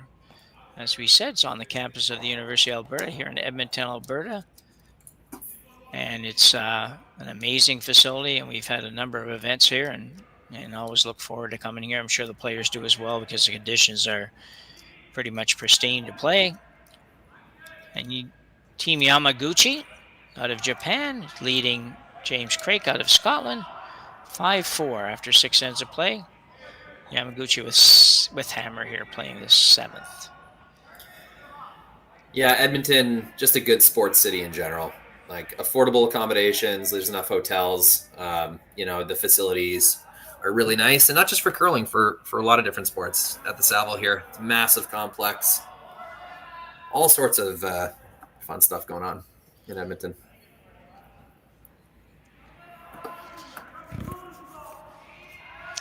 We were in Leduc a few years ago for the CISs, the University of Curling, and that's a pretty amazing facility as well. Yeah, the curling clubs in Alberta, that whole highway, between Calgary and Edmonton, yeah, there are a ton of curling rinks and really, really good ice makers. Yeah, all throughout there. It's a total hotbed of curling. Good draw. So Craik got a couple of nice guards up there from lead Francisco. Dezana. Beauties, actually, just spread apart nicely. Yamaguchi did a good job of kind of taking them out of play for a shot or two. This is always difficult. Yeah, this is a big shot. You got to keep your shooter in a usable position here.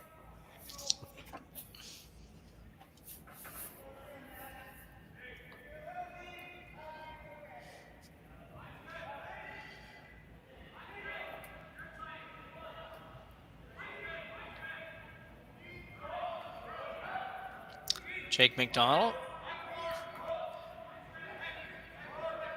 As we mentioned earlier, the guys are going to have to really step it up here for the last 2 ends, particularly on the Craik side. They've got to make some good shots. Some rocks in the right positions. Not going to be easy, but this one looks really nice. Well swept again.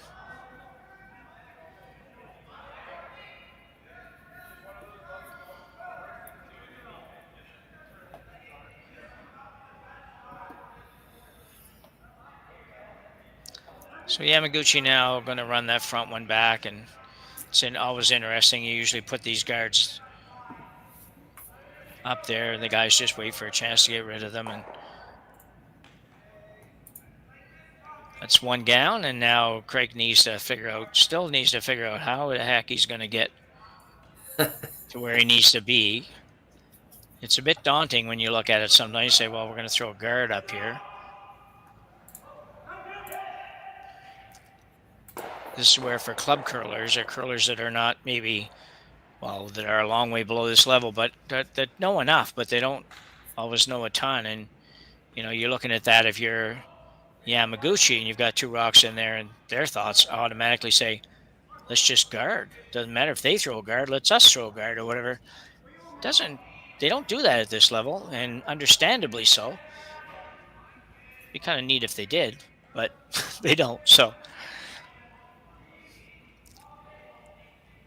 And that one's going to work out okay.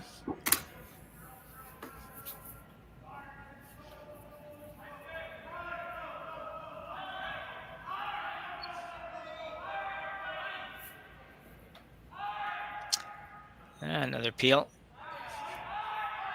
Really, he doesn't need to do anything spectacular here. Just keep making that single peel. Yeah, Two rocks he has in the 100%. house are kind of protected. This will be a waiting game. James will try to make something happen on his stones, I think. He's got to keep guarding until then. Yeah. He could try that in-turn tap again, get a yellow rock behind the tee line. Right now, they're in really good spots, those yellows. So it's a two-shot kind of thing. You'll have to move them around and then make a draw. So 2 shots needed, but not quite time yet. Yeah.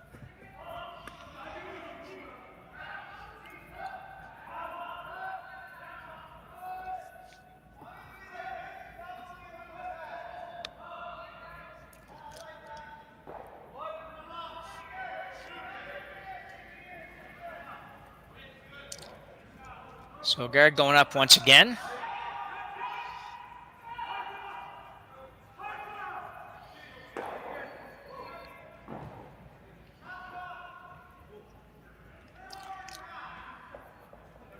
Well, they're doing a good job with the rock positioning this end, that's for sure. Fortunately, they're in a bit of a difficult situation, but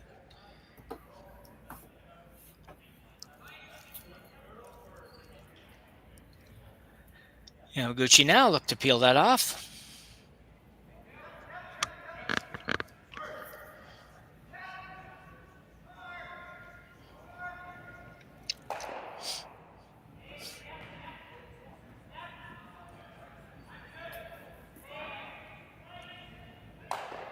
I tried to make that one interesting.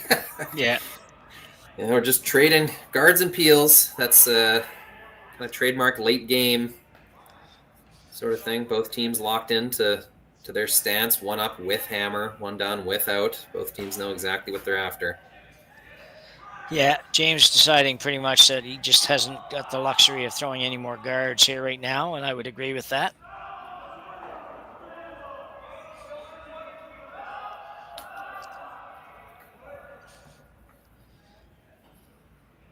Well, the guys are going to have a look at it. Probably a good idea. They're all going to have a look at it.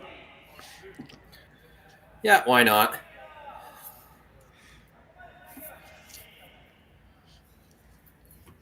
Respect for these teams. This has been a fairly fast game, a good pace, normal tour standards at this point. It's kind of 2.5 hours, so we're ahead of that pace. Yeah, and we've been pretty critical this year on the teams for being so slow. So only fair that we switch it up now when they deserve it. Credit where credit's due. Yeah, I have not been shy about shredding these teams for taking unnecessarily long amounts of time to play an 8-end curling game. The standard has slipped, and I don't know what's going to get it back, but it is a problem.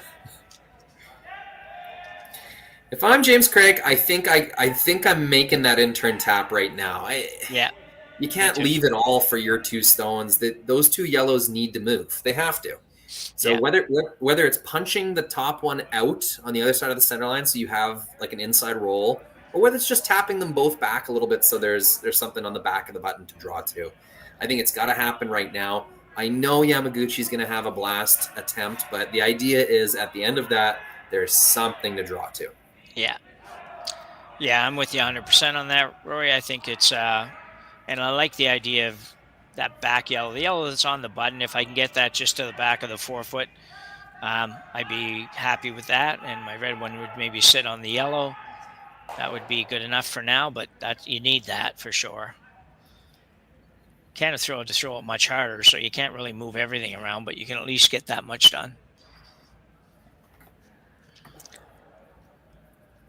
Fraser Swanston.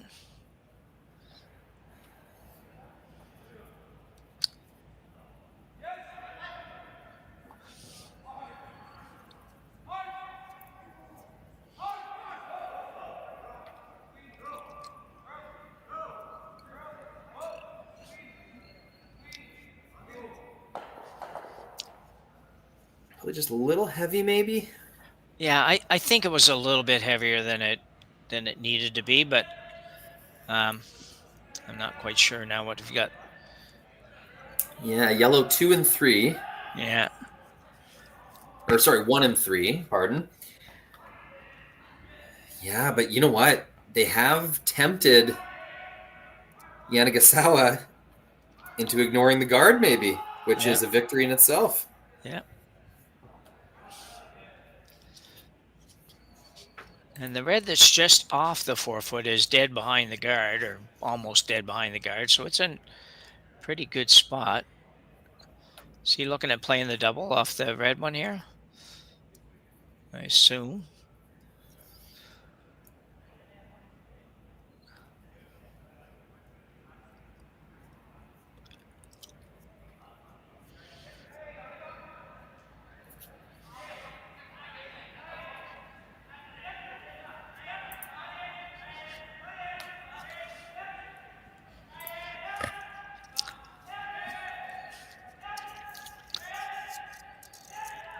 So he could make this very, very tough on Craik by making this shot.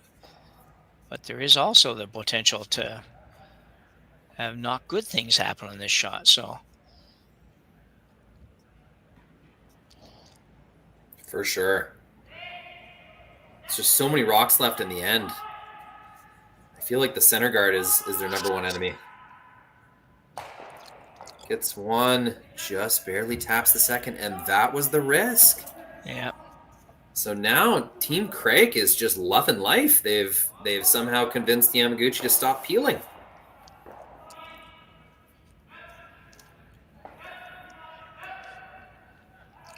Craik looking for a little gentle tap. Get to the inside a little tiny bit. That's an option for sure. Yeah. If he does that, he's got to roll his. He's got to get to the nose of that thing because he doesn't want to leave a double on his shooter. No, and that doesn't look very easy, but I'm sure that the way they snap in, especially in James's shots in this game, it will hook in there pretty good. And if you can just get to, like you say, that 7/8 mark on the inside, you tap it back and kind of guard it by overlapping the yellow as well. So playing some kind of a tap here, and we'll see where it ends up.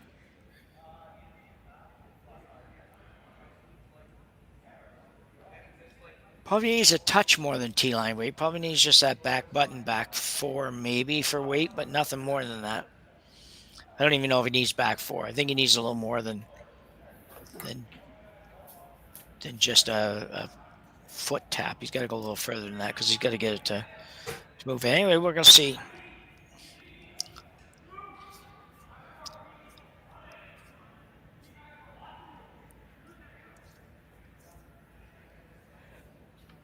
And we will find out shortly if leaving that guard comes back to haunt him a little bit here, which it may well.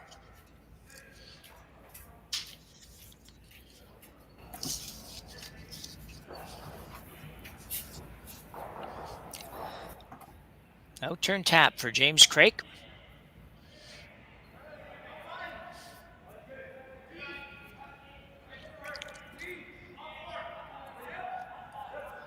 I don't think he's heavy.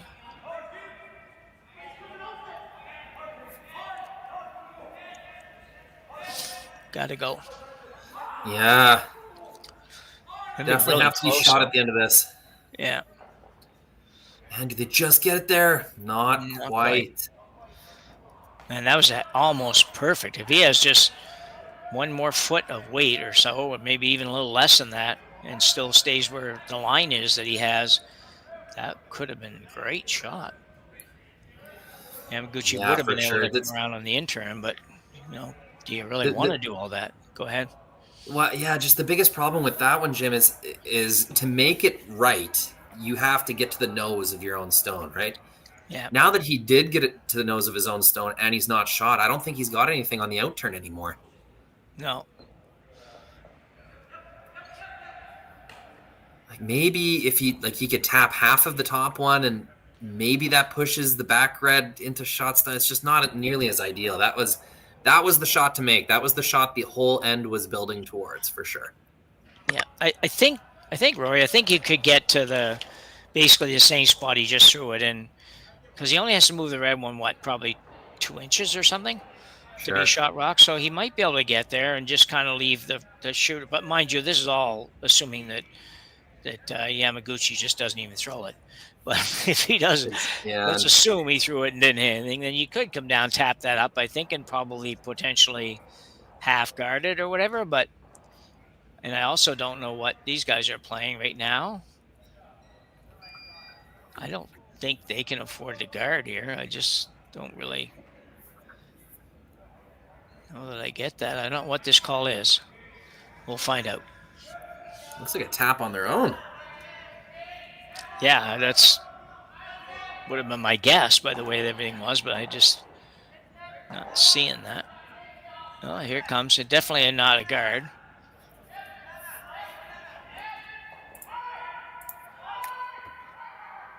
And you sneak it by the red. You will not.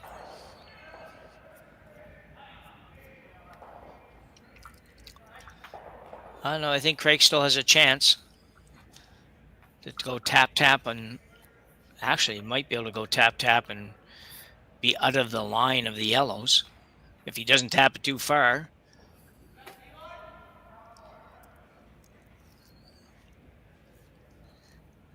Could be a very interesting shot.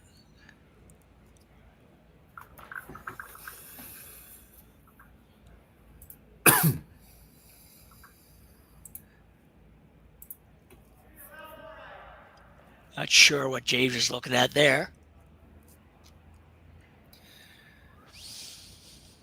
Yeah, kind of locked in now. That yellow goes backwards no matter how you hit it. But I think you got to leave that open for him. I think you still got to tap and get shot rock here. Yeah. Force is looking pretty good right now, though, is the good news. Yeah, so the challenge becomes how hard do you go for get the one? Do you say, well, we have a great situation here to maybe steal one, tie this up? The Force is looking a lot better, hey? Yeah, exactly. Or do we play this maybe to steal one, but if it doesn't go right, the game might be over. It's a bit of a tough call. And the other question is, would you rather be down two with or one or even tied without? So I'm not sure which one you prefer there either. So probably down two with, probably in most cases, but. Yeah, you get better chances tied without, like analytics would say. Yep. Okay. Yeah, but it's a preference thing for sure. Yeah. With the no tick rule, I really like tied without. You just set up a steal. That's pretty straightforward. Yeah.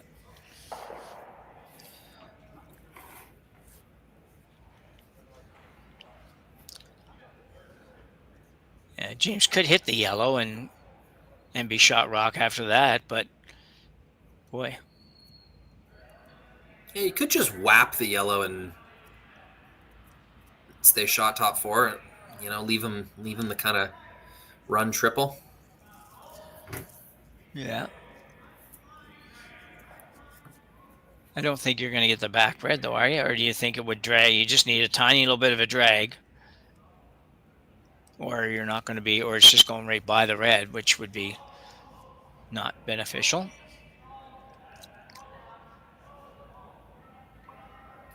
Yeah, I suppose you'd be shot rock, I guess. Maybe it is beneficial. Anyway, we'll see what he's going to do here. Not throwing it real hard. See where he leaves his shooter. Yeah, that's you going to can see him signal that he wanted to punch the yellow to the back 8. Do they want the shooter right on top, or do they want to roll it off? Yeah. Well, they're okay with rolling it off, looks like. 1-2, and that is a pretty good scenario, I would say. Pretty tough to score 2, and not that easy to score 1 either. Yeah. Yeah, I think that was a good effort for sure.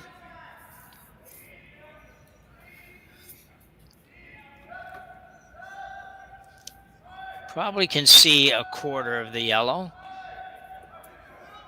That's from probably that's all. You might be a tiny little bit more than that from the right-hand hack, from the right-hander's hack, but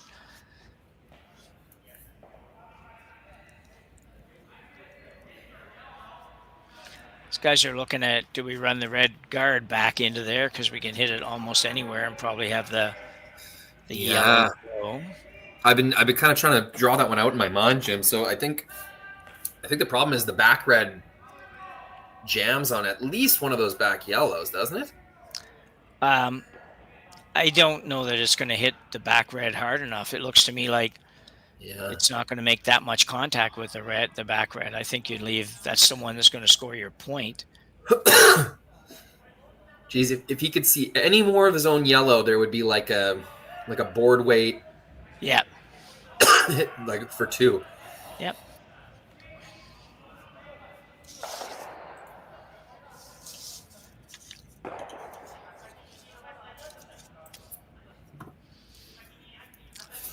Yeah, good work from Team Craik here. They plugged away all end.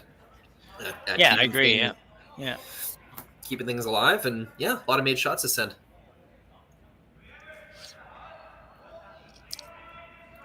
Just a reminder, everyone, to be sure to like and subscribe to our channel on YouTube. We want to keep bringing you the most curling we can across the country, especially you West Coast gang, because that's where most of our events take place. So he's going to run the red, obviously. Well, obviously, it seems to me obvious. He's running the red onto yellow. And I think he's hoping he'll score 2 here. It's already over the center line, I think. Never mind. Holy cow. Those went pretty easy, Jim. They did. I didn't see that happening, I got to confess. Yamaguchi. On the high side. Yeah, with a raised triple or so takeout, and ends up scoring 2. In end number 7, Craik got to feel a little bad about that. They played a pretty good end to end up giving up a deuce. But as we go to end number 7, Yamaguchi will have a 7-4 lead here at the Saville Community Center, and we'll be back right after the break.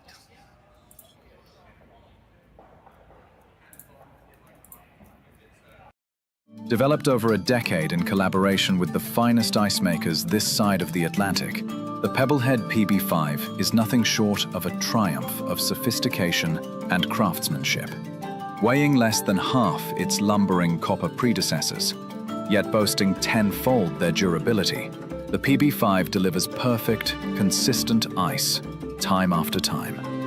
The PB5 by Pebbleheads.com, the apex of ice-making ingenuity for the roaring game of curling. Live curling rocks. And this November, the best in the world are coming to Tahoe. Get your seats now at gsoctickets.com. But hurry, early bird pricing ends soon.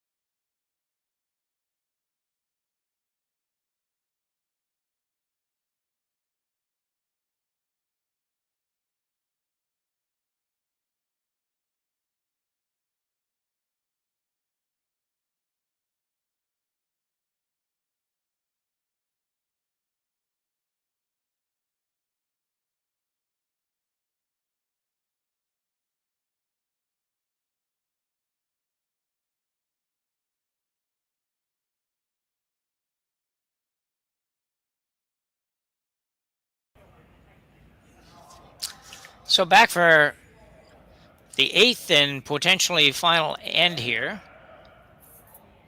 in our game between Yamaguchi and Craik, and a great shot there in the 7th that we haven't quite figured out yet, Roy. We weren't really expecting the rocks to fly the way they flew there. Yeah, I hit the high side of it, which I was tempted into thinking would just transfer most of the momentum into the yellow, but it kind of spun that red enough that it clicked the next one, and everything left the rings. Yeah. So Team Craik has improved quite a bit over the course of this game. The last 2 ends have been really good for Team Craik. They didn't really get the reward in 7 there, didn't get their force, but I expect a good fight from them here in the 8th end. In the 6th, they worked pretty hard to create a deuce. They almost had a 3 cooking as well, so I think this will be an exciting finish here. Yeah, 3's definitely never out of the picture if you can just get those first couple set up in the right place. You can give yourself a chance. That's all you can ask for. Hardest thing about that and would be just kind of getting over the fact you gave up 2 when I'm sure he felt like we're in really good shape here to just give up a single or score one of those, and then it turns right around. But you get past that part, you got an opportunity.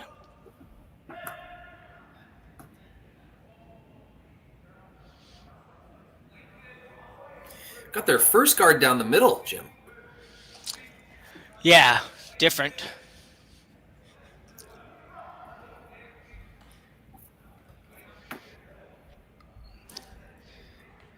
See the guards moving around a lot more than we used to. I remember when we used to play, if you were trying to steal one the last end, every single guard you threw was exactly the same.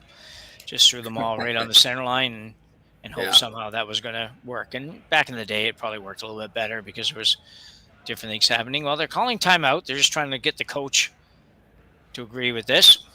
They finally got him going, and Yamaguchi's going to take a little time out here just to make sure we're all on the same page how to defend this. I believe that's Bob Ursel coming out. I was thinking that when I saw him behind the glass, but I don't, I don't know Bob personally, but I've seen him enough to think that that's who it was. A lot of trips to Japan under Bob's belt. Yeah, I bet. Probably not a bad gig if you can get it, and you like to fly a long ways. Yeah, those guys don't seem to give that one up very easy. Once they start working in Japan, it's they fall in love with it pretty quick. Yeah.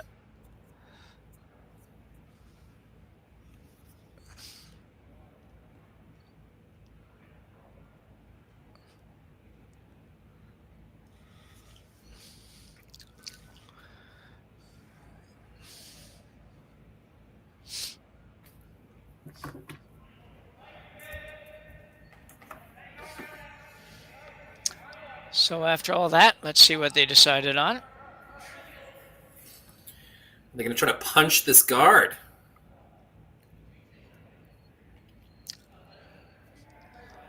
That's what they seem to be lining up. Little corner guard tick. That's pretty tough. You can't. You're still going to leave it on the corner. You're just not going to guard quite as much of the house. But I think that's just more junk for Craik to use. Me too. I'm a little surprised by this call.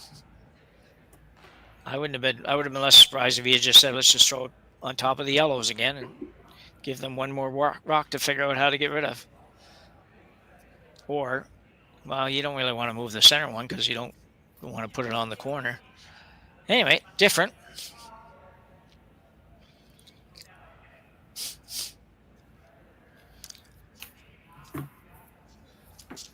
I look at this as a practice shot for down the road somewhere.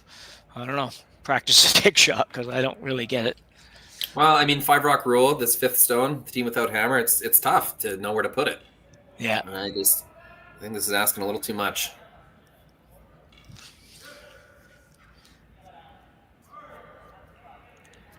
You could throw this one away even if you wanted to be honest. It's probably not going to be very helpful when it's all said and done.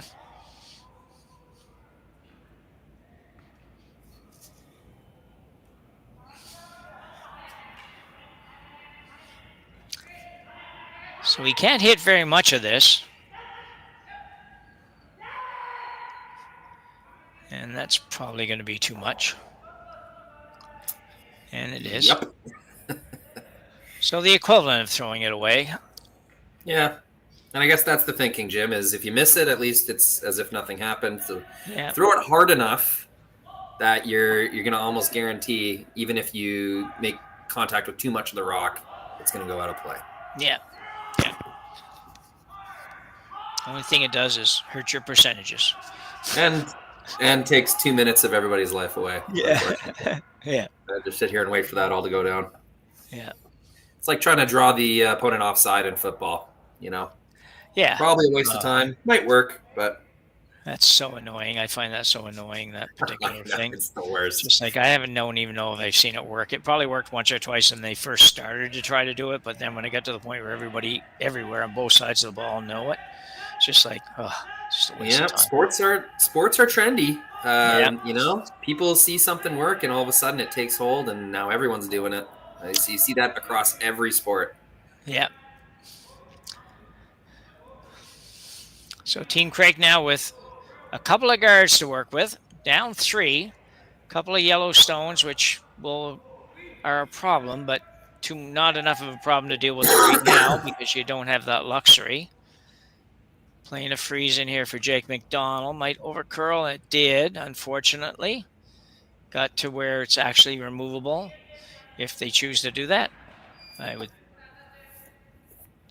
think there's a possibility of, it looks like he might run that front one, and he will.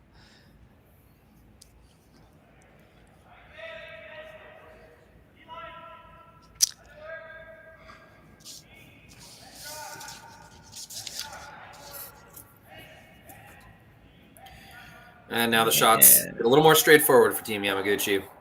Yeah.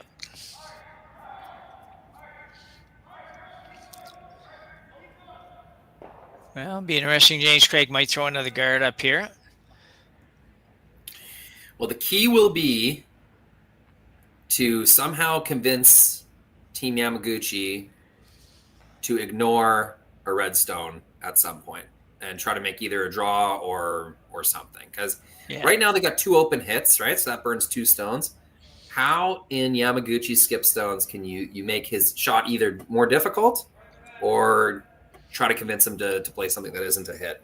That's what James Craik is trying to figure out right now. And so, he's going to play a little unorthodox. He's going to try to – this looks like a call to guard the yellows.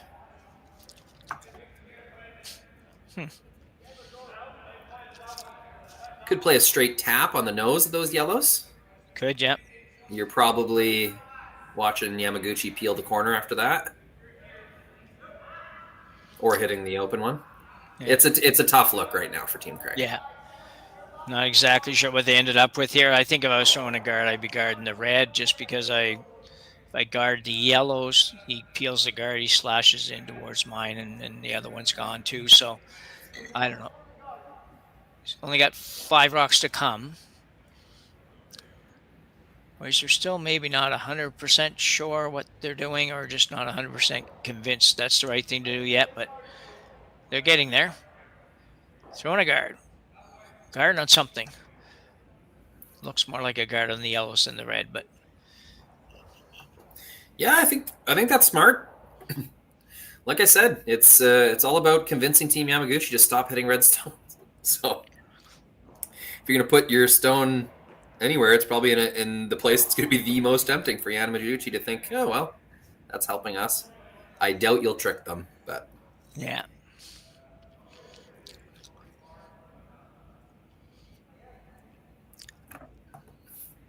Well, he's going to have what he wants when it's done if it doesn't go too deep.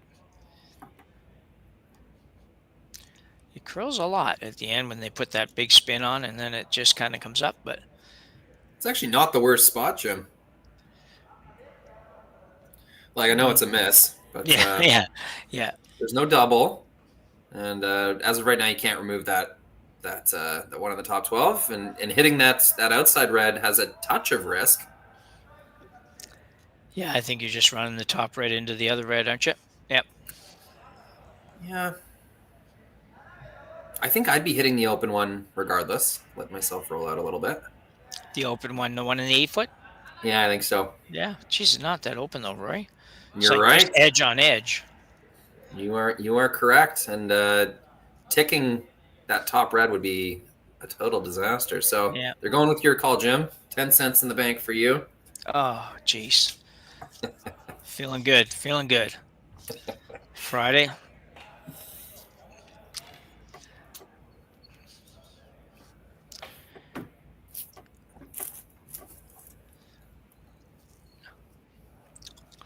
Yamaguchi, this one will have a little heat on it. Looking to maybe make the double. He has to catch that top one. Perfect spot to make the double, but he's going to be in the neighborhood of getting 1, and that's all. So it was going to be a tough double. I just figured he had to hit that one regardless if he made the double or not. So yeah, one more rock goes away, and Team Yamaguchi gets that much closer to running Team Craik out of stones. So a good trade for Team Yamaguchi. Just if you haven't looked, it is 4 pools of 5 in this event, so the teams will play 4 games. So certainly not out of it by losing your first game. If it happens that Craik does lose this game, then he's a long ways from being out of it, but it's always better to win than to lose in these kinds of things. So going around the corner now.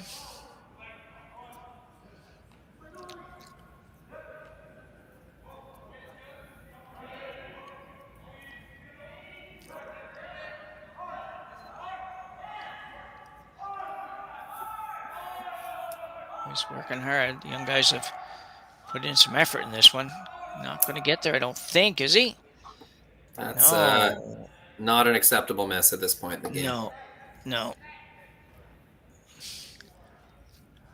So that one surprised them. They the sweepers were not that panicked about it until about 2/3 of the way down. And sometimes those wings, teams are playing less and less to the wing these days. And it's the 8th end. It's hard to imagine that there would be any fresh ice, but I can't remember really any play over there so far this game.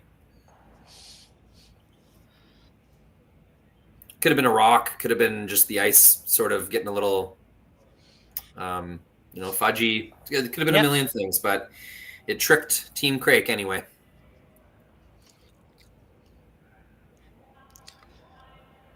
Yeah, I'm good. You're taking a little time to think about this one.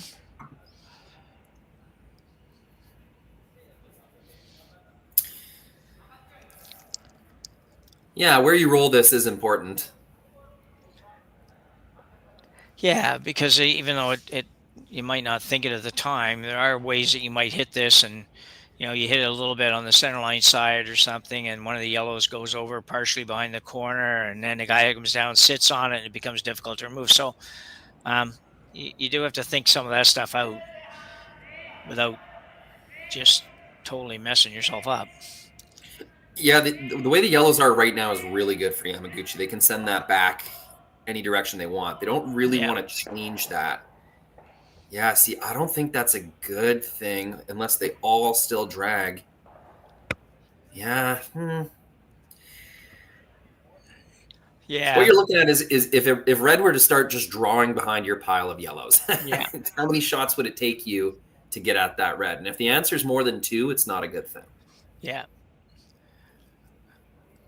Well, the first draw would have to be way back.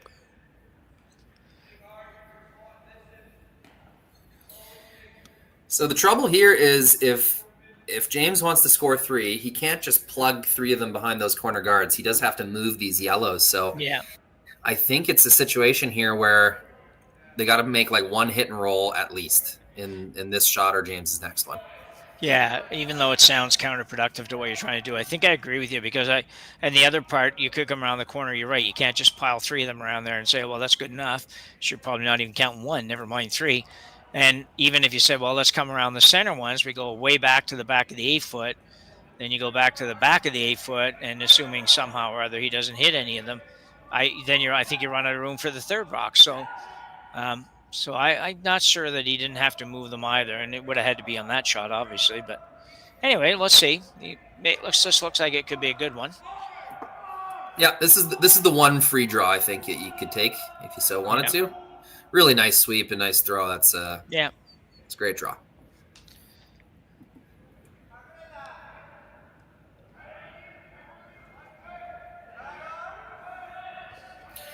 Now for Yama, I don't think you go anywhere near that, do you? Well, you can't. You're not gonna be able to peel guards and have an open hit that way. So I think I'd forgive him for sort of giving up on these. Yeah, I don't even really know what this does for you. No. I know it seems a little crazy, but would you ever just draw 8-foot like open wing, like just put another one in there that James will have to remove eventually? Yeah, I'm not against that. I think that you're going to peel this, and then I guess the thinking is that if he comes around, maybe the same shot, then maybe a little shorter run back on the red. But holy cow, I don't see you ever going there. James has to start getting rid of these yellows eventually. I think he's got to start on his first one here. Yeah, I think this was more of a we don't really know what to do kind of call. Yeah. Yeah. All we know is so often people say, well, you can't hurt yourself with it, so let's just do it. Yeah. Yeah, I doubt they'll end up attacking that redstone on the wing regardless. So.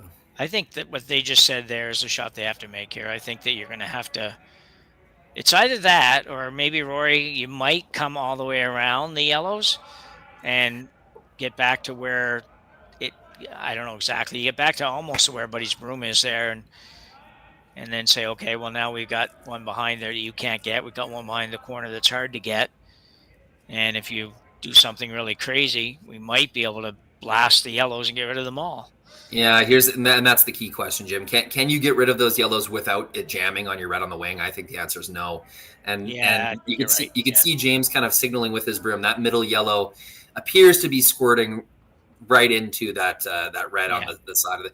Maybe it goes over top, and maybe you run that risk. But so you hit the top yellow, roll behind the corner, but don't hit it with overboard weight, so that when the middle yellow does hit and roll towards your red, it doesn't go all the way over and take it out. So you end up with, what would you end up with? Number, 3, 4, or 4, 5 or something behind the corner, and then have to figure out how to make a triple or quad or something on the next shot. So, yeah.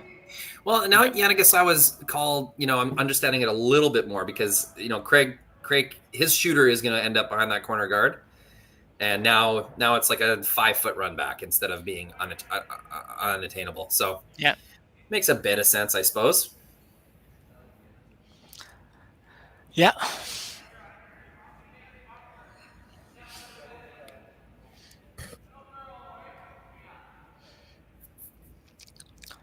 So James Craik just kind of hanging on to that last thread of the rope sort of thing when you're hanging over the cliff somewhere, waiting for it to break or not break. But give him credit. Like you said, last end, this team has played much better the last couple of ends and maybe the last 3 or 4 ends. And, it might have a chance to make Yamaguchi at least have to throw this next one and with a little bit of risk.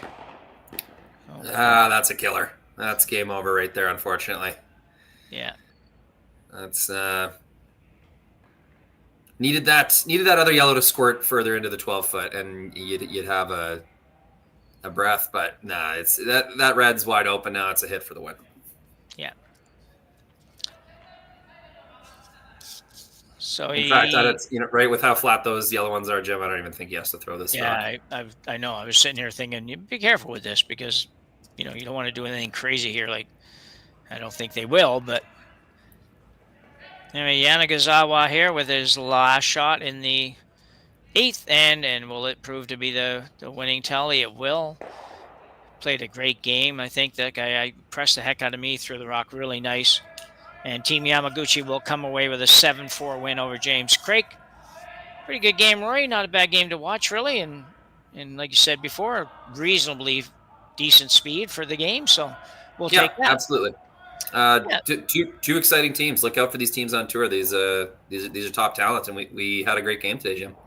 Yeah, for sure. I totally enjoyed it. Enjoyed doing it with you, Rory, again. And we'll be back a little bit later on. So for Curling Stadium, for Jim Nix, Rory McCusker, thank you all for taking this one in, and we will be back in a couple of hours with the next draw in the 2025 Saville Grand Prix here in Edmonton, Alberta. Bye for now. Live curling rocks, and this November the best in the world are coming to Tahoe. Get your seats now at gsoctickets.com. But hurry, early bird pricing ends soon.